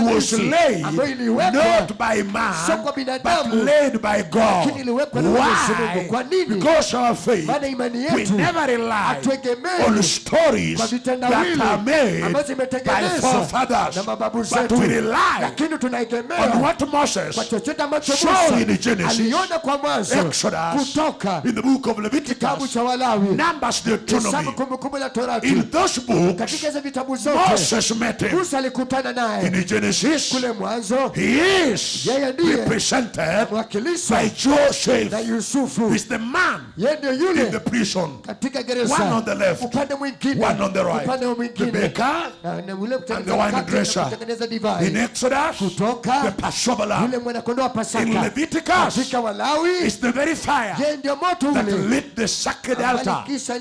That's the Holy Ghost coming coming at sacred altar, inakuja katika pale which is the patakatifu 120 ambao ni 120 in a number at Pentecost. kwa siku ya Pentecost. You know the apostles unajua mitume at the sacred altar haya ndio madhabahu ya that God patakatifu lit ambao Mungu aliakisha at Pentecost. siku ya Pentecost. And right now, na saa the hii fire is being ile passed, mondo bali and inapitishwa, you sit na wewe here. uliokaa mahali You are the hapa, last sacred wewe ndio altar pale that patakatifu must produce ambao lazima the fire of God. ile moto wa Mwenyezi Mungu. Hallelujah. I Hallelujah. repeat again. Narudia tena. Do you know Unajua the men, the cha forefathers kwamba mababu zetu at Pentecost, siku ya Pentecost at the sacred altar ndio madhabahu that patakatifu were lit ambayo by the ziliakishwa holy na fire, moto which is the takatifu Holy ambao ni Spirit. Roho And Mtakatifu. you seated Na wewe here, uliokaa you are hapa, the last lamp wewe ndio taa ya of mwisho ya Laodicea that Laodicea must continue ambayo the inaendelea apostolic fire. katika moto wa It was mitume. not 7 fire, Haikuwa ni moto it was saba, one fire. ilikuwa ni moto From the moja first kutoka wa to the kwanza second, hadi ya pili, second ya pili to the third, hadi ya tatu, third ya tatu to the fourth, hadi ya nne, fourth ya nne to the sixth, hadi ya sita, sixth sita to the hadi ya seventh, saba, seven saba to Jesus, hadi kwa Yesu, seven saba back to turudi Jesus. kwa Yesu.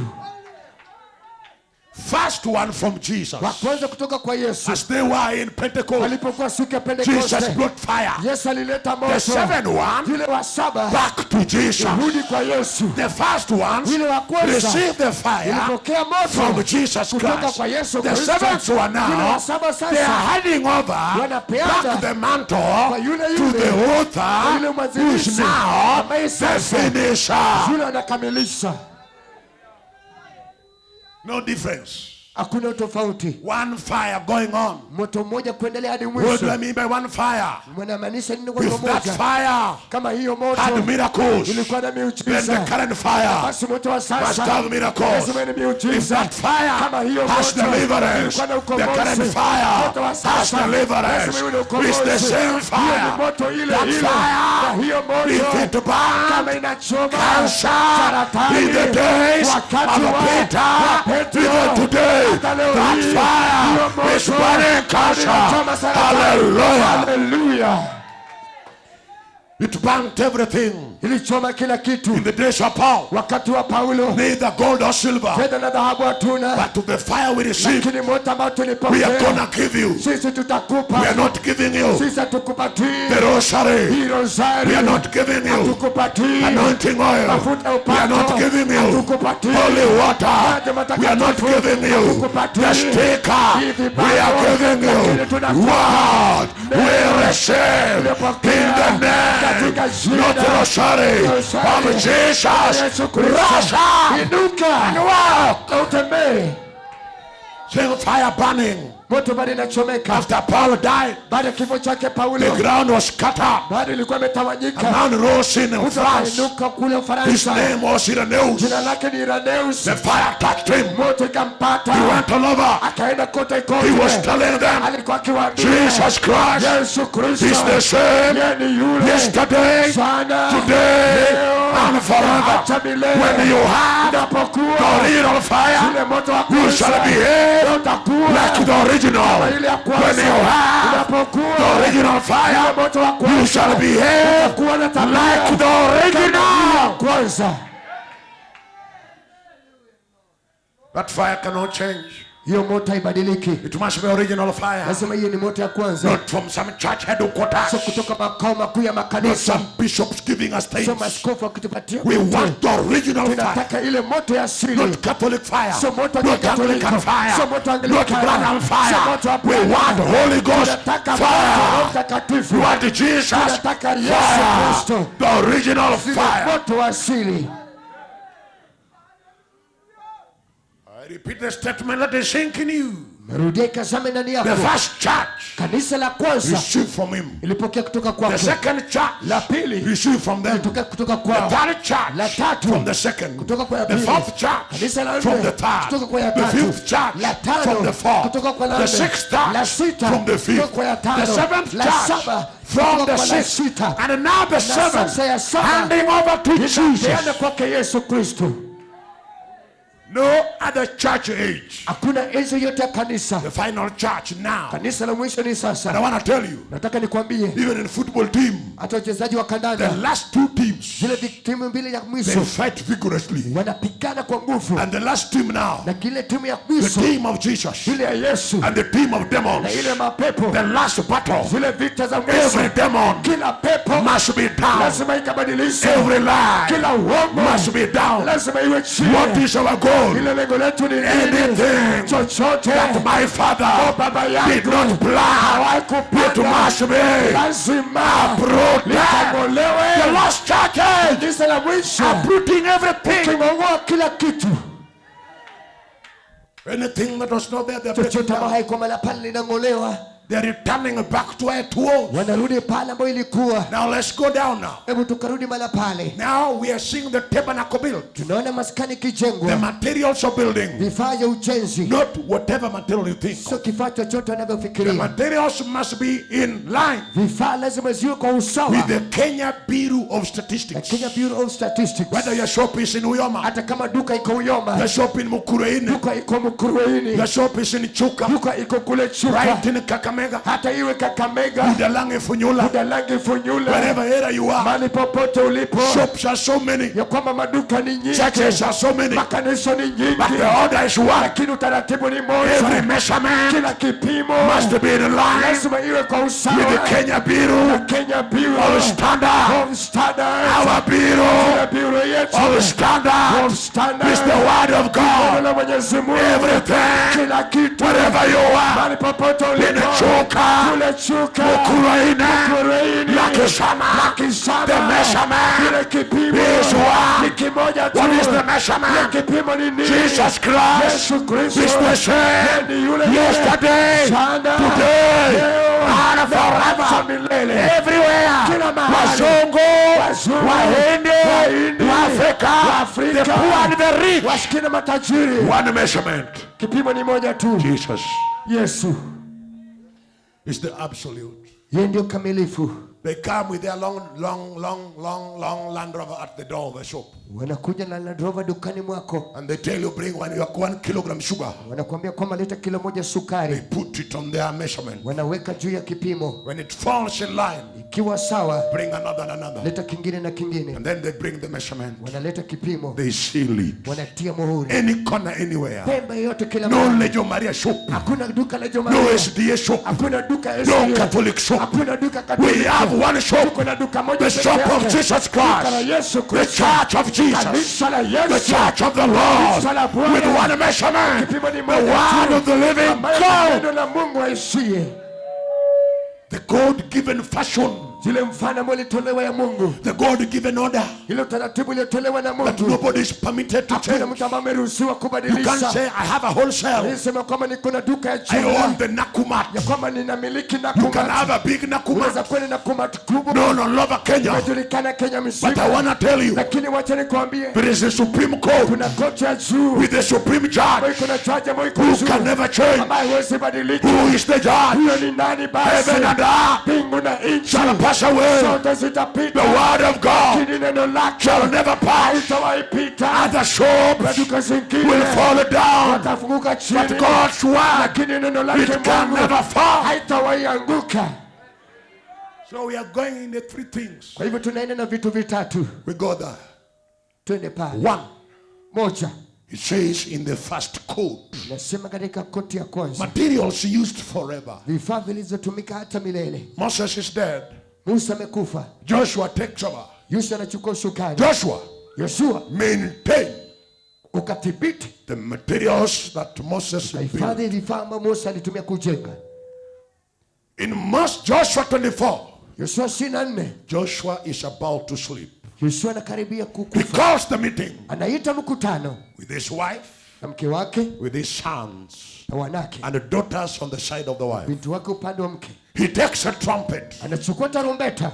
Israel, Israeli, Israel, Israeli, now my age, umri wangu as you look at it, unapoiangalia, I'm a very old man. mimi ni mzee mkongwe. Any time from now, Wakati wote kutoka sasa I'll join my forefathers. ninajiunga na babu zangu, And being an Ephraimite, kwa sababu ni kutoka Efraimu. let my bones be gathered Wacha mifumo zangu zikakusanywe at Timnath down there, kule Timnath pale chini, because I'm an Ephraimite. maana mimi ni Efraimati. But before I sleep, Lakini kabla I kulala, stand to tell you, nasimama nikuambia kwamba don't bring any God ya kwamba msilete Mungu to yeyote the God kwa Mungu that you saw in the wilderness, uliona jangwani, who opened the Red Sea, aliyoonyesha habari ya Samu, who did the miracles. aliyatenda miujiza. What about to Paul, Je, kwake Paulo standing like Joshua? kama Yeshua? Now Timothy, Kwa hivyo Timotheo, I've run the race, nimekimbia mbio, I've fought the battle, nimepigana I've vitani, kept the faith. nimeweka imani. Now before me, Kwa hivyo mbele zangu I will sasa be offered mimi nitatolewa as a sacrifice. kama dhabihu. My time Wakati of wangu departure wa kutoka is now. imekaribia But let me sasa, tell you, lakini wacha nikwambie, I've run the race, nimekimbia mbio, not rosary. sio mbio rosari, I've run the race, nimekimbia mbio, not Saturday. sio Jumamosi, I've run the race, lakini nimekimbia mbio, I've kept the faith, nimeweka imani, I've fought the battle. nimepigana kwa vita. Now before Kwa me, hivyo sasa mbele there is a zangu crown kuna taji that is waiting ambayo me, inaningoja, not only me, sio mimi peke yangu, even to you, kwako who wewe shall ambao run watakimbia one race, hii mbio, one faith, imani moja, one battle. batizo vita moja. Hallelujah. Hallelujah.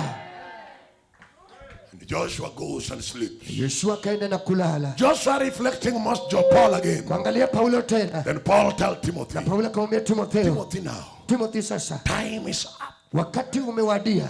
I'm feeling even these people delaying me. Nahisi hata kama hawa watu wananichelewesha. They're delaying me, Timothy. Wananichelewesha Timotheo. King Nero Mfalme Nero has already sent 2 men. ashatuma watu wawili. They're gonna chop my neck. Watakata kichwa changu. And as you read this letter, Unaposoma barua hii, remember you are reading it. kumbuka unaisoma. No, when I wrote it, Sio kama nyambani. I wrote it when 2 men Niandika kama watu wawili with the sword waliokuwa na kisu was ready sharpened. walikuwa tayari wametiwa But let me ukali. tell you, Timothy, Lakini wacha nikwambie Timotheo, I'm not afraid. mimi sijaogopa Neither am I ashamed wala sijaibika of the gospel. kwa sababu ya injili. Not of Catholics, Sio Katoliki, not of Gasper, sio ya Gasper, not of sio Anglican, Anglikana, not of Legio sio Maria. Legio Maria. I'm never ashamed Sijaibika of the gospel sababu ya of injili Jesus ya Christ. Yesu Kristo. Why? Kwa sababu Because gani? Jesus, Maana Yesu yes, he died, alishinda, he was buried, akazikwa, on the 3rd day he rose, akafufuka. and those Na wale who sleep in him, wanalala ndani when the yake, trumpet tarumbeta shall be blown, itapopulizwa, they shall rise with him. wataruka juu pamoja naye. So read it Kwa hivyo ukalisome when you know death was close. kama kifo ilikuwa karibu, But how bold was I?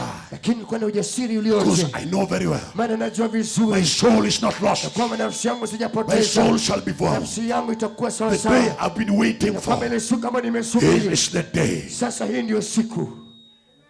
That's Joshua. Yoshua Reflecting back Paul. kuangalia nyuma kwake Paulo, Then he dies. akafa. Then after him, Baada yake they go sleeping. wanaenda kulala. The church has left the original fashion. Kanisa imetoka katika ile mfano Let us break the fashion first. Wacha tukazivunje mfano kwanza. Let's turn to the book of Hebrews. Kitabu cha Ibrania. Fashion number 1. Hili ya kwanza is the tabernacle. Ni ile maskani. Which is the tent. Ambayo ni hema. Look at me, church. Angalia vizuri kanisa. You shall read it later, time is short. Utasoma baadaye wakati ni mfupi. One right there, the tabernacle or the tent.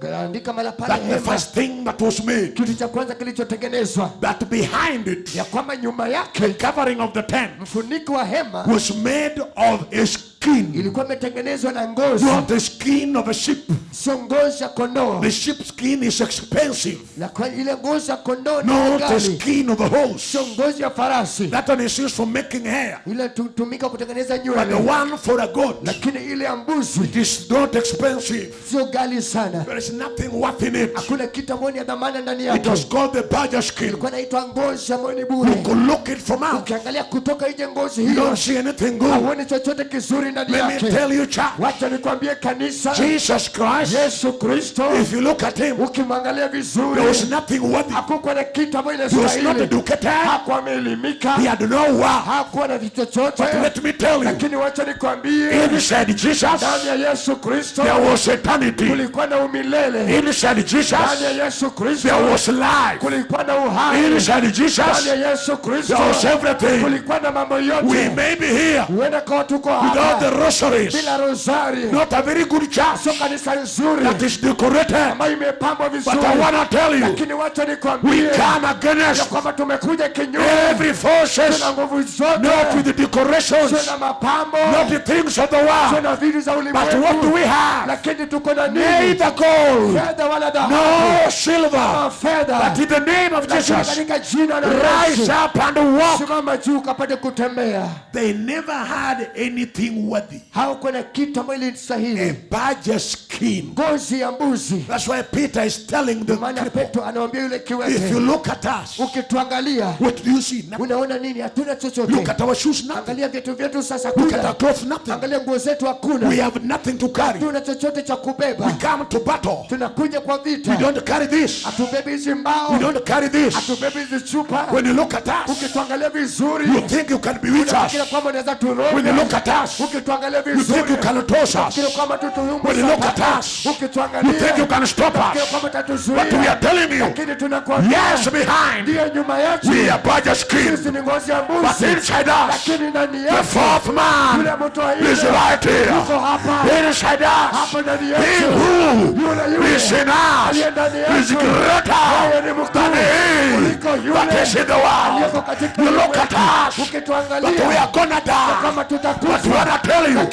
We shall not go by the seasons and by the symptoms. Why? Inside it was God the creator. Kulikuwa na Mungu muumbaji. They could look at them in Babylon. Wakituangalia Babiloni. Said these ones are nothing. Wakasema hawa sio kitu. We know how to destroy them. Jinsi ambavyo tutawaharibu. But Shadrach knew. Lakini Shadrach alijua. Meshach and Abednego. Meshach pamoja na Abednego. As they make their fire. Walipokuwa kitengeneza moto. We know he. Tunajua yeye. He who appointed us. Ambaye alituteua. He who ordained us. Aliyetutagua. From outside. Kutoka nje. It is a badger skin. Ngozi ya mbuzi. But the inside. Lakini mle ndani. God the creator. Mungu ambaye ni muumbaji. Who made heaven and earth. Ambao mbingu na nchi. Was right in it. Ulikuwa ndani yake. Nothing was good in Christ. Hakuna kitu kizuri ndani ya Kristo. They look at him, they say. Wakimwangalia wakisema. This Jesus of Nazareth. Huyu Yesu wa Nazareti. What good thing can come out of him? Kitu kizuri gani ambacho itatoka kwake? Oh, Nathaniel. Oh, Nathaniel. Philip, what are you telling me? Philip unaniambia nini? At Nazareth. Kule Nazareti. And something happened there. Kuna kitu imetendeka pale. There with the badger skin. Ile ngozi ya mbuzi. Nothing can happen. Haiwezi. You come and see. Wewe njoo ukaone. As they came in. Walipokuja ndani. There they met the badger skin. Wakakutana na ngozi ya mbuzi. So simple. Ilikuwa ni mwili. So humble. Mnyenyekevu. No divinity degree. Hakuna degree yoyote. He didn't have. Hakuwa. The Pope's staff.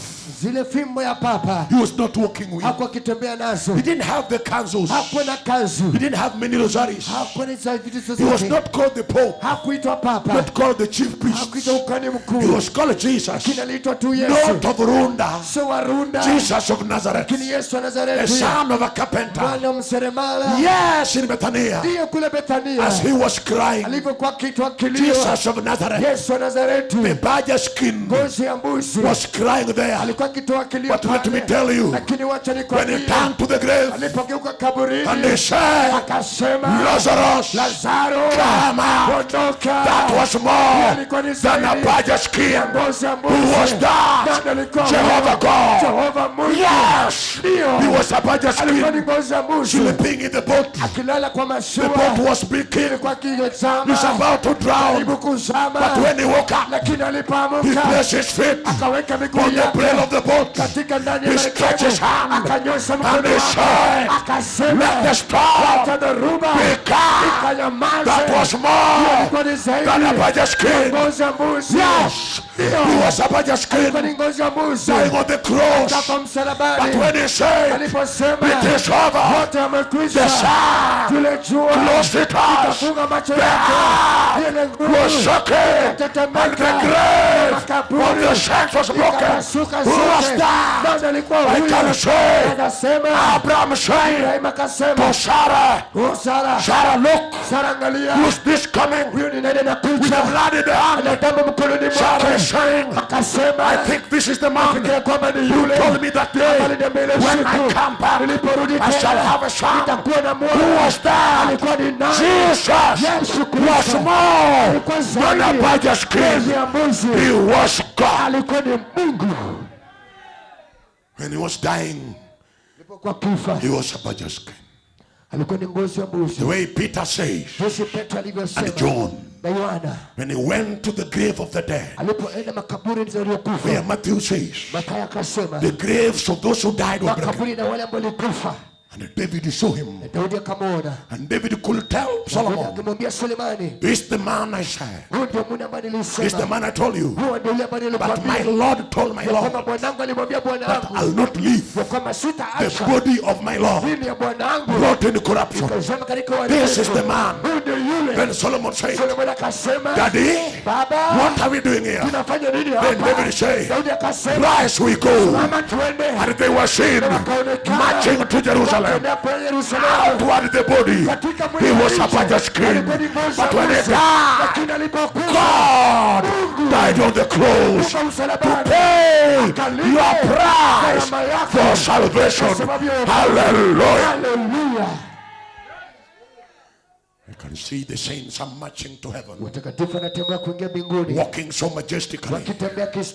As Peter says in the book of First Letter of Peter, chapter 1 verse 10, the forefathers were waiting for the day that when he presented his blood, the door was open. That door was locked. The blood of animals could not open it. The rosary could not open it.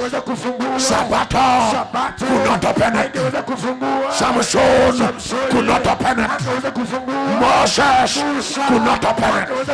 When Jesus died, the door was open.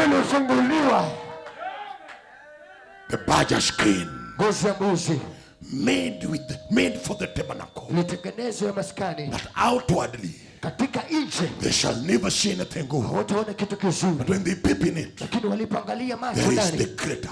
The original material. So what am I saying? We are going with the badger skin. We are not going with rosary. We are using now the original material. We don't need decorations. We need the original. Who is the original? Jesus Christ is the original material for the building of the church of Jesus. Therefore, he's given a name that is above every day. At the mention of the name of Jesus, every name must bow, every lip must confess Jesus Christ is Lord of Lords, King of the King. We are not taking any other material.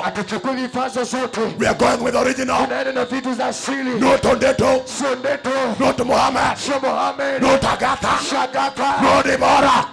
They are in the grave. Jesus, He shall lie. He shall lie. He shall lie. Nothing can change him. Original material. Original fashion, which was used by the forefather. That's what they are going with. Which one are you using? It must be Jesus. Leave alone the oils. That manure was written here. But this oil is right from Israel. I stand to tell you, we are not going with the bottles. This cannot do it. We are telling manure, take back the bottles. We want original. The one that conquers. The one that can heal. Not man-made. We want God-made. What is God-made? For God so loved the world that He gave His only Son, Jesus Christ, whosoever lives shall never perish.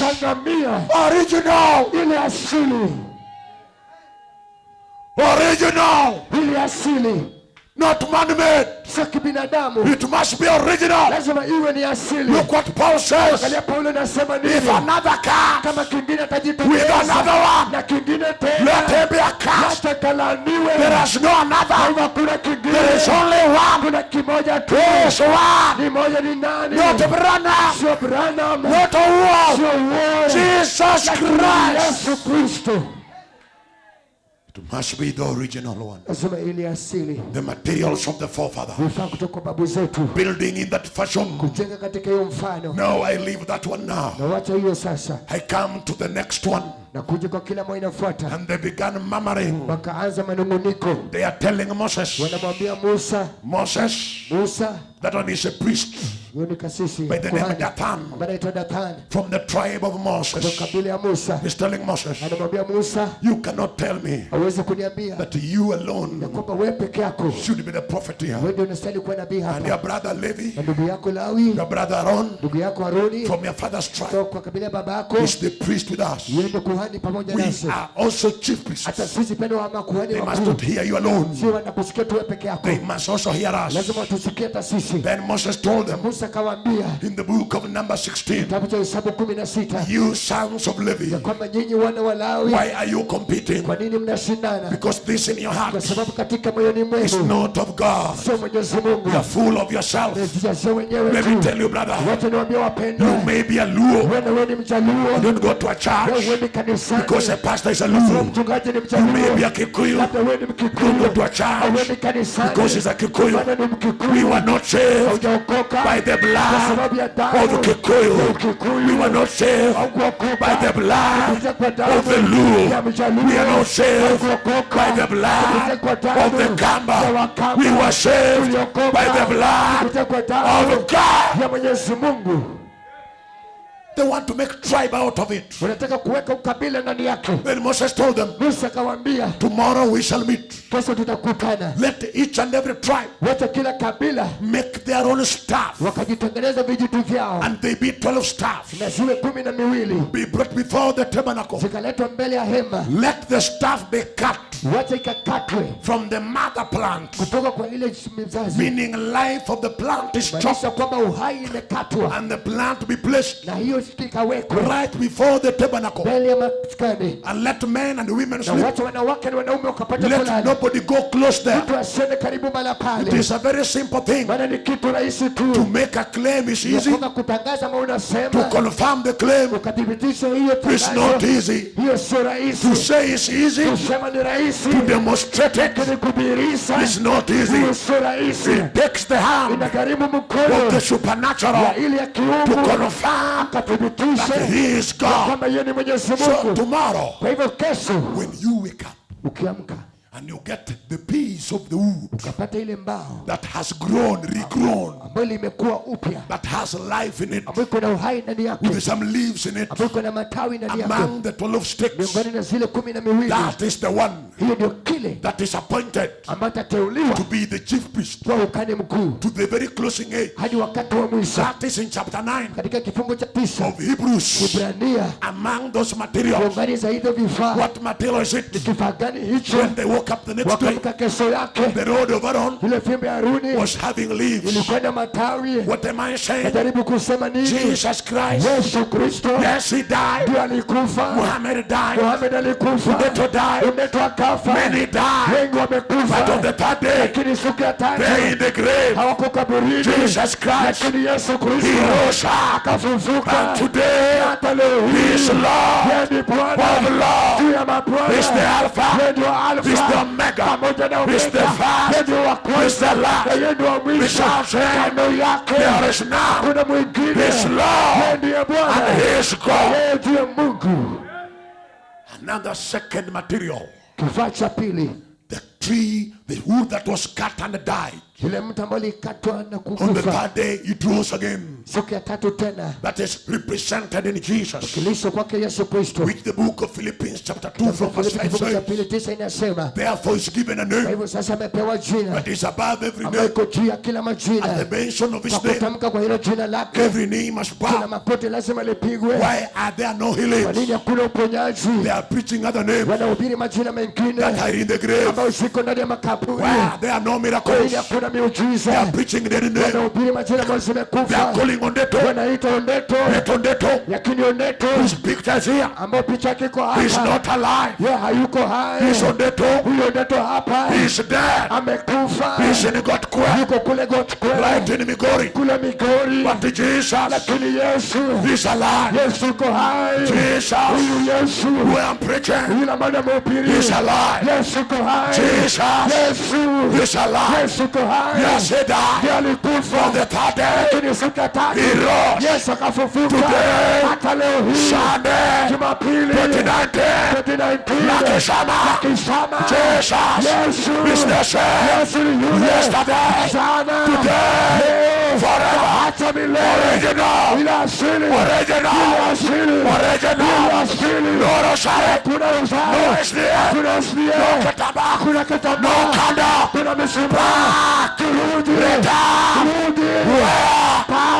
Catholic, not Anglican, not Jesus Christ.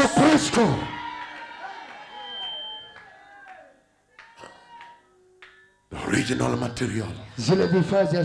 When the wood has blossomed, nobody again competed. Aaron remained the priest. When Jesus rose, as Paul says, that he rose and is alive. Why are we preaching healing? Because he's alive. Why there's no healing in Lejo? Because their master is in the grave. But we, our master, if he is here, then when he healed in Galilee, this is Lucky Summer, he has to heal. Why? It's the same yesterday, today, and forever. Original material. He who rose right on the third day, and forever we are meeting him. One day he's meeting Paul on the way. Saul,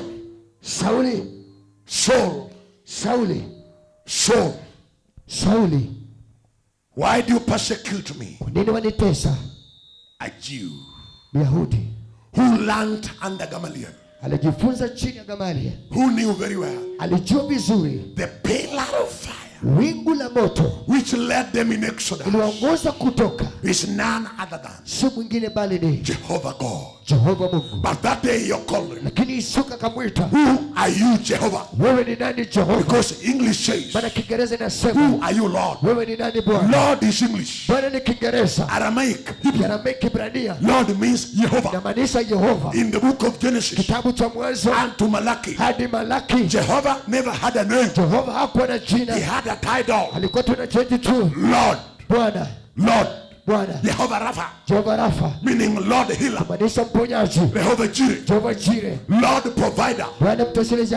They call him Jehovah. Walimuita Jehova. Even Jesus. Hata Yesu Kristo was Jehovah Jireh. Alikuwa ni Jehovah Jireh. Because in Galilee. Maana Galilaya. He provided. Akapeana. Bread and fish. Mkate na samaki. He was Jehovah Jireh. Alikuwa ni Jehovah Jireh. Even Jesus. Hata Yesu was Jehovah Rapha. Alikuwa ni Jehovah Rapha. Because he healed. Maana aliponya. A bleeding woman. Yule mwanamke kutoka na Jehovah Shalom. Jehovah Shalom. Meaning Lord of peace. Kumaanisha mfalme wa amani. Even Jesus. Hata Yesu Kristo. is Lord of peace. Ndiye mfalme wa amani. Jehovah Nisi. Jehovah Nisi. Lord my banner. Bwana yule mkingi wako. That is the commander. Yeye ndiye commander. In the battlefield. Katika viwanja vya vita. Even Jesus. Hata Yesu. In the battle of storm. Katika viwanja vya dhoruba. When there was no hope. Wakati kuna tumaini. When he raised his hand. Akinyosha mkono wake. Is Jehovah Nisi. Yeye ndiye Jehovah Nisi. Is the banner. Yeye ndiye kinga. Of every order. Kila utaratibu. When he stretches hand. Akinyosha mkono wake. He can bring order. Analeta utaratibu. So now. Kwa hivyo sasa. I don't just call him Jesus. How do I call him? Namuita namna gani? It's Jehovah Jireh. Jehovah Jireh. Jehovah Nisi. Jehovah Nisi. Is the Lion. Yeye ndiye simba. Of the tribe. Wa kabila. Of Judah. Yuda. When he roused. Every demon. Kila pepo. Must obey. Lazima itii. And he must confess. Lazima ikiri. That Jesus. Kama Yesu. Is King of Kings. Lord of Lords. Yeye ndiye Bwana mabwana. Even waganga. Hata waganga. Back in your village. Kule masambani. When Jesus rose. Yesu anaponguruma. They must chill. Lazima wabadilishe.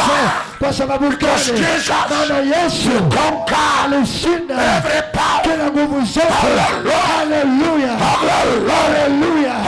Hallelujah. That is enough to take you out of candles. Imekutosha kuondoka kwa mishumaa. Because 11 sticks are dead.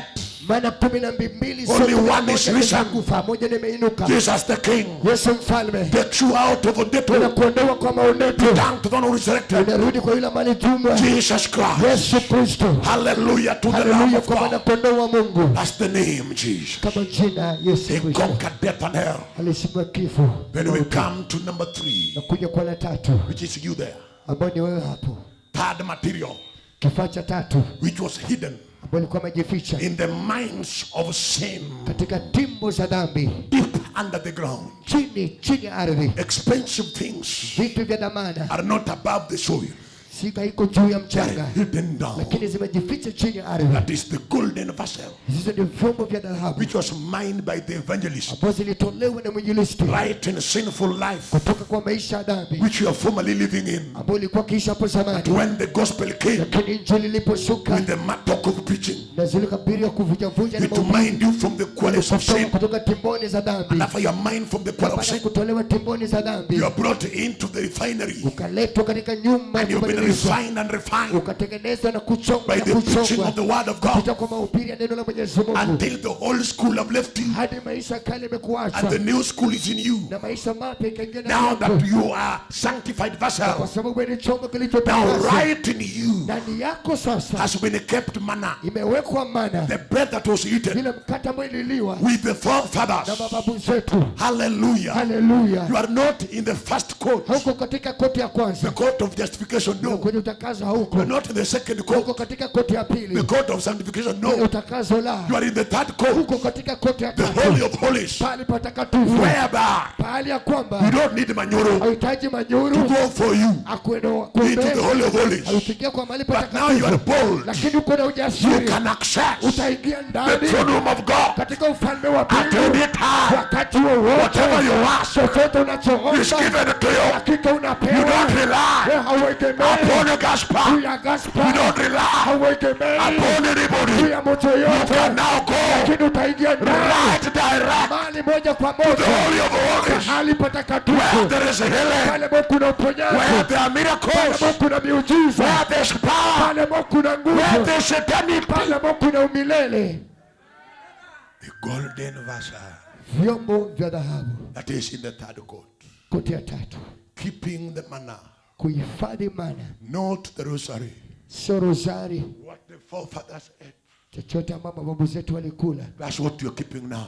Hiyo ndio nahifadhi sasa hivi. I'm closing in the golden vessel. Nafunga katika vyombo vya dhahabu. In the book of Katika kitabu cha Exodus chapter 19. Kutoka 19. Where are you kept, my brother? Umewekwa wapi ndugu yangu? Tell your brother you are not in Anglican. Kwamba huko kwa You are in the Holy of Holies. Huko katika pale patakatifu. I'm not in the Kisama Tabernacle. Siko la Kisama Tabernacle. You may one day come here. Siku moja utakuja hapa. You will find this thing closed. Utapata hiki kitu kimefungwa. Because we are in the third court. Kwa sababu uko katika koti ya tatu. The just shall live by faith. Wataishi kwa imani. We are beyond faith now. Tuko zaidi ya imani sasa. We've gone inside. Mungu aliyokuwa ndani yetu. The invisible army. Ile jeshi ambayo the devil cannot find. Shetani hawezi pigana nayo. Covered with the Holy Ghost. Kwa lifunikwa na Roho Mtakatifu. Washed by the blood. Tutakaswa na damu. The fashion of the fathers. Ile mfano babu zetu. Make the way Moses made it. Musa alivyotengeneza. Don't bring what you think. Usilete chochote unavyowaza. It be how he show it. Kwa jinsi tulivyoona. The church of God. Kanisa la Mungu. What is the last call? Kwa mwisho ni nini? Come out. Kwa matoka to the denominations. Katika madhehebu. Where are we going? Tunaelekea wapi? To the original fashion. Katika mfano ya asili. To the apostolic order. Katika taratibu ya kimitume. To the forefathers. Katika mababu zetu. That is to the Jews. Kwamba hiyo ni kwa Wayahudi. Let's close up with them. Wacha tufunge pamoja nao. Then we close with ours. Tutafunga pamoja na yetu. In the book of Exodus chapter 19. Kutoka 19. My God, chapter. Making it in the fashion that it was. You must be a golden vessel. Be a golden, don't be wooden. Be mined from the quarry. Drop down everything you can drop. You are carrying unnecessary things. Drop down gossip. Drop down backbiting. Drop down all the sin. Drop down all the condemnation. Drop down the past. Take the present for a better future. If you bring the past in the present, the future shall be darker. But if you close the past, take the present, preach. What a better future shall it be. Hallelujah. Hallelujah. The Bible says in verse 31, in the name of Jesus, there we are. My Bible said, and the house of Saul, the name of it manna. It was like coriander seed, white, and the taste of it was like waters made with honey. Swahili. Na nyumba ya Israeli wakaliita jina lake mana, nacho kilikuwa mfano wa chembe za mtama, nyeupe na tamu yake ilikuwa kama tamu ya mandazi. It is almost like. Kama karibu. And that's why you sing the song. It is like heaven to me. As you cross the fairy grounds of Canaan, it is like heaven to me. Something you never believed in. You never believed in. Changed you and transformed you in a way you never thought. This is like my genie. They call me back home, I have some genie. They know me well. We were nobody. There's nothing that was ever thought of in that home. But now they can see things which education cannot bring. So what will they think? Maybe they have bought some power. We've not bought power. This is manna. I'm eating what David ate.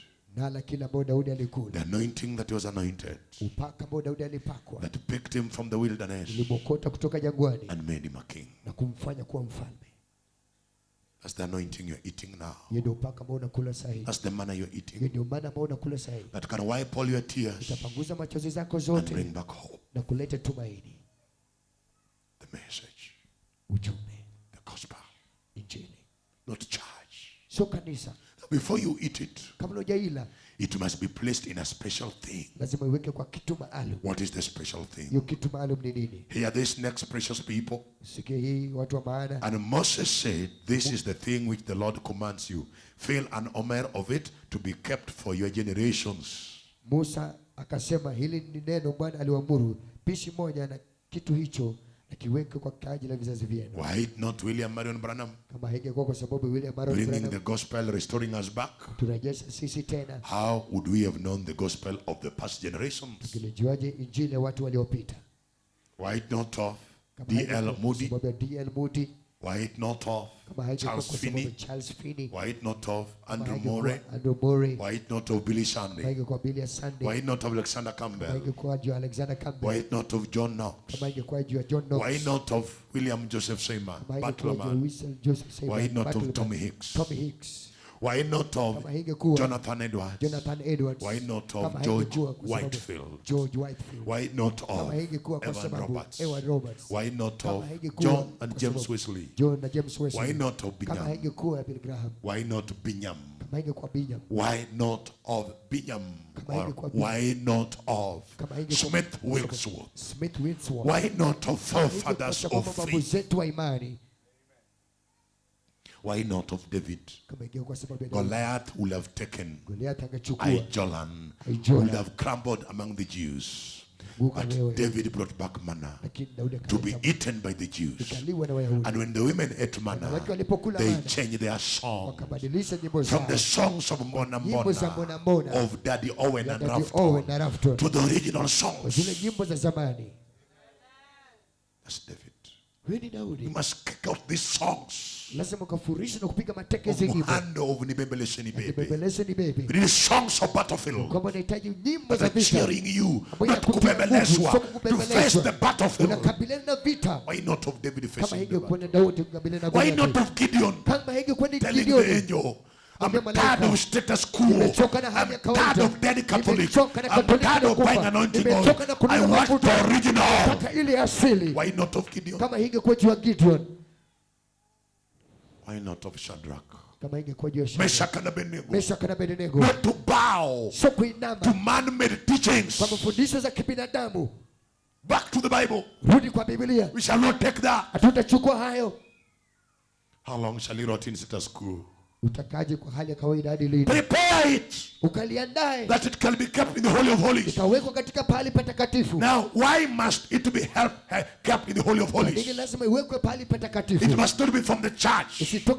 Revelation must be from heaven. Because in the Holy of Holies, here the next revelation now. How was the Holy of Holies? This is how it was. There was no door. There was no window. There was no ventilation. Day and night, the light was perfect. Inside there, with no chimney, with no candle, with no lamp, but there was light from the cherubims. Why? I stand to tell you, the word of God is of no private interpretation. Don't bring Catholic light. Leave denominational light. It must be the light from the altar of God.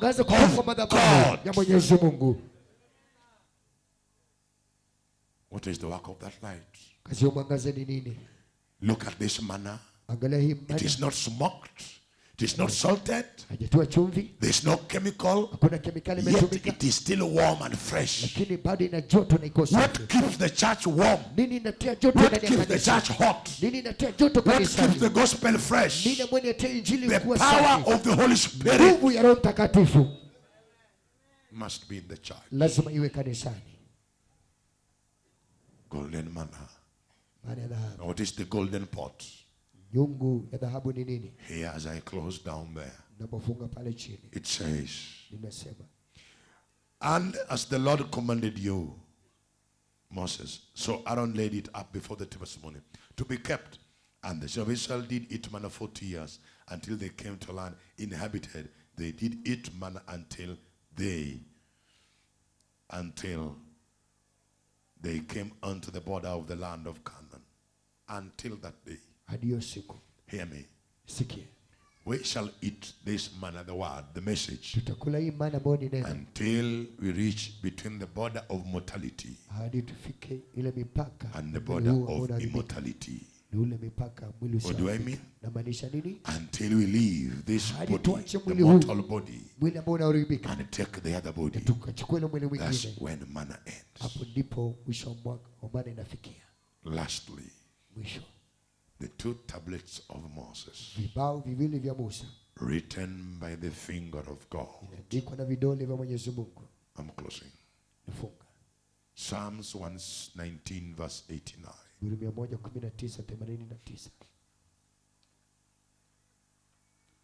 Decision is yours. Jirani yako, take it yourself. Uchukulie mwenyewe. Take it yourself. Uamuzi ni wako, jichukulie mwenyewe. I'm not calling you to worship me. Sikuita kwamba ukapate kuniabudu. I believe William Marion Branham is a prophet Lucky for. Kwamba Branham alikuwa ni ujumbe wa Malaki. I don't preach him. Simhubiri. His dead body in the grave. Kufa, mwili wake yuko kaburini. His spirit is up. Roho yake iko juu. He come back and pick the body. Tarudi tena kuchukua mwili wake. I preach Jesus. Mimi ni mhubiri. I believe I stand before you Mimi nasimama mbele zenu with the ministry of Ephesians 4. Na huduma wa Efeso 4. I stand as a pastor before you. Nasimama kama mchungaji mbele zenu. But in me I see other elements. Mimi ndani yangu naona vipengele vingine. Evangelist in the open field. Injilisti katika viwanja vya nje. Some apostolic as I stand here. Vipengele vingine vya mitume na kusimama. With you from one end to another. Kuvunja upande mwingine hadi mwingine. But I remain to be your brother. Lakini mimi nabaki kuwa ndugu yako. Not your savior. Sio mwokozi wako. Not for me to sit in a big seat like this. Sio mimi nikae kwa kiti kubwa kama hiki. And you come and you kiss my shoes. Unakuja na busu kiatu cha. Kiss the shoes of Jesus. Lakini busu kiatu cha Yesu. I'm wrong. Nimekosa. I may be wrong. Naweza kosa. I will be wrong. Nitakosa. Jesus cannot. Lakini Yesu hawezi. Never will he be. Hatawahi. A sinner found by the grace of God. It's the material for the building of a salvation. Take those materials.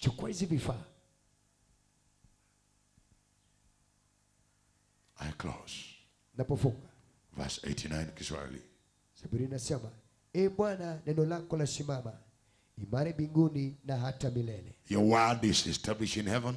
Umethibitishwa mbinguni. To heaven it is forever. Milele mbinguni. 160. 160 nasema, "Jumla neno lako ni kweli." The counsel of the word is true. Na kila hukumu ya haki yako ni ya milele. And your judgment are forever. Amen. What has brought you? Nini imekuleta? Many will call me. Wengi wataniita. I'm booking an appointment. Sio kwamba nafanya appointment. Appointment cannot help you. Haiwezi kukusaidia hiyo wakati. Take Jesus. Lakini chukua Yesu.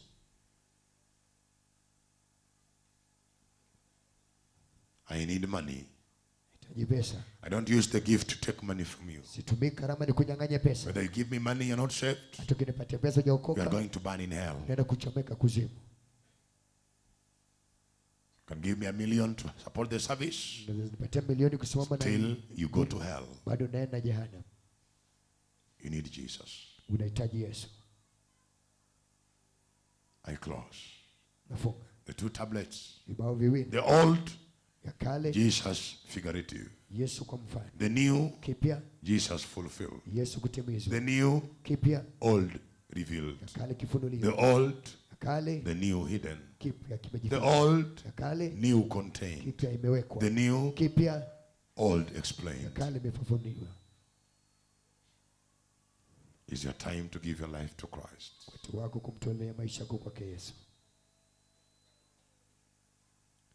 Built it in the fashion that the fathers did. Catholic is out of the picture of salvation. I stand to preach it whether you're a priest here. You are at liberty with my blessings to arrest me. Catholic cannot save you.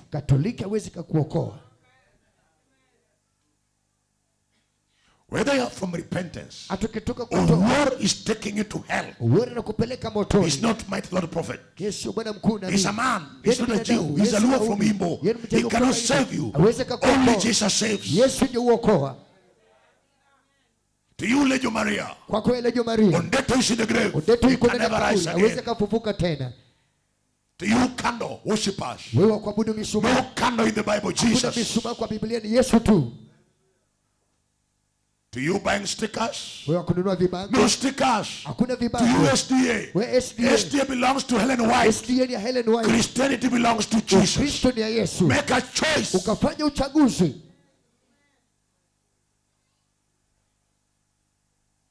Sing the song. As the song is being sung, Wakati wimbo inapoimbwa, there could be somebody down there saying, labda kuna mtu pale anasema, I want to stand where Stephen stood. Nataka nisimame pale ambapo Stefano alisimama. And go back to the old fashion. Ukarudi katika mfano wa kila. Gospel preaching, not rosary. Mahubiri ya injili sio rosary. Salvation, not Sabbath. Wokovu sio Sabato. I want to go back there. Nataka nikarudi mahali pale. Not being churchy. Sio kuwa mkanisa. Being a born again person. Kuwa mtu ambaye ameokoka.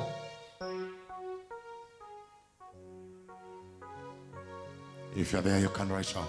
Ukiwa mahali pale unaweza simama juu. You want to give your life to Jesus. Maisha yako nataka kumtolea Yesu.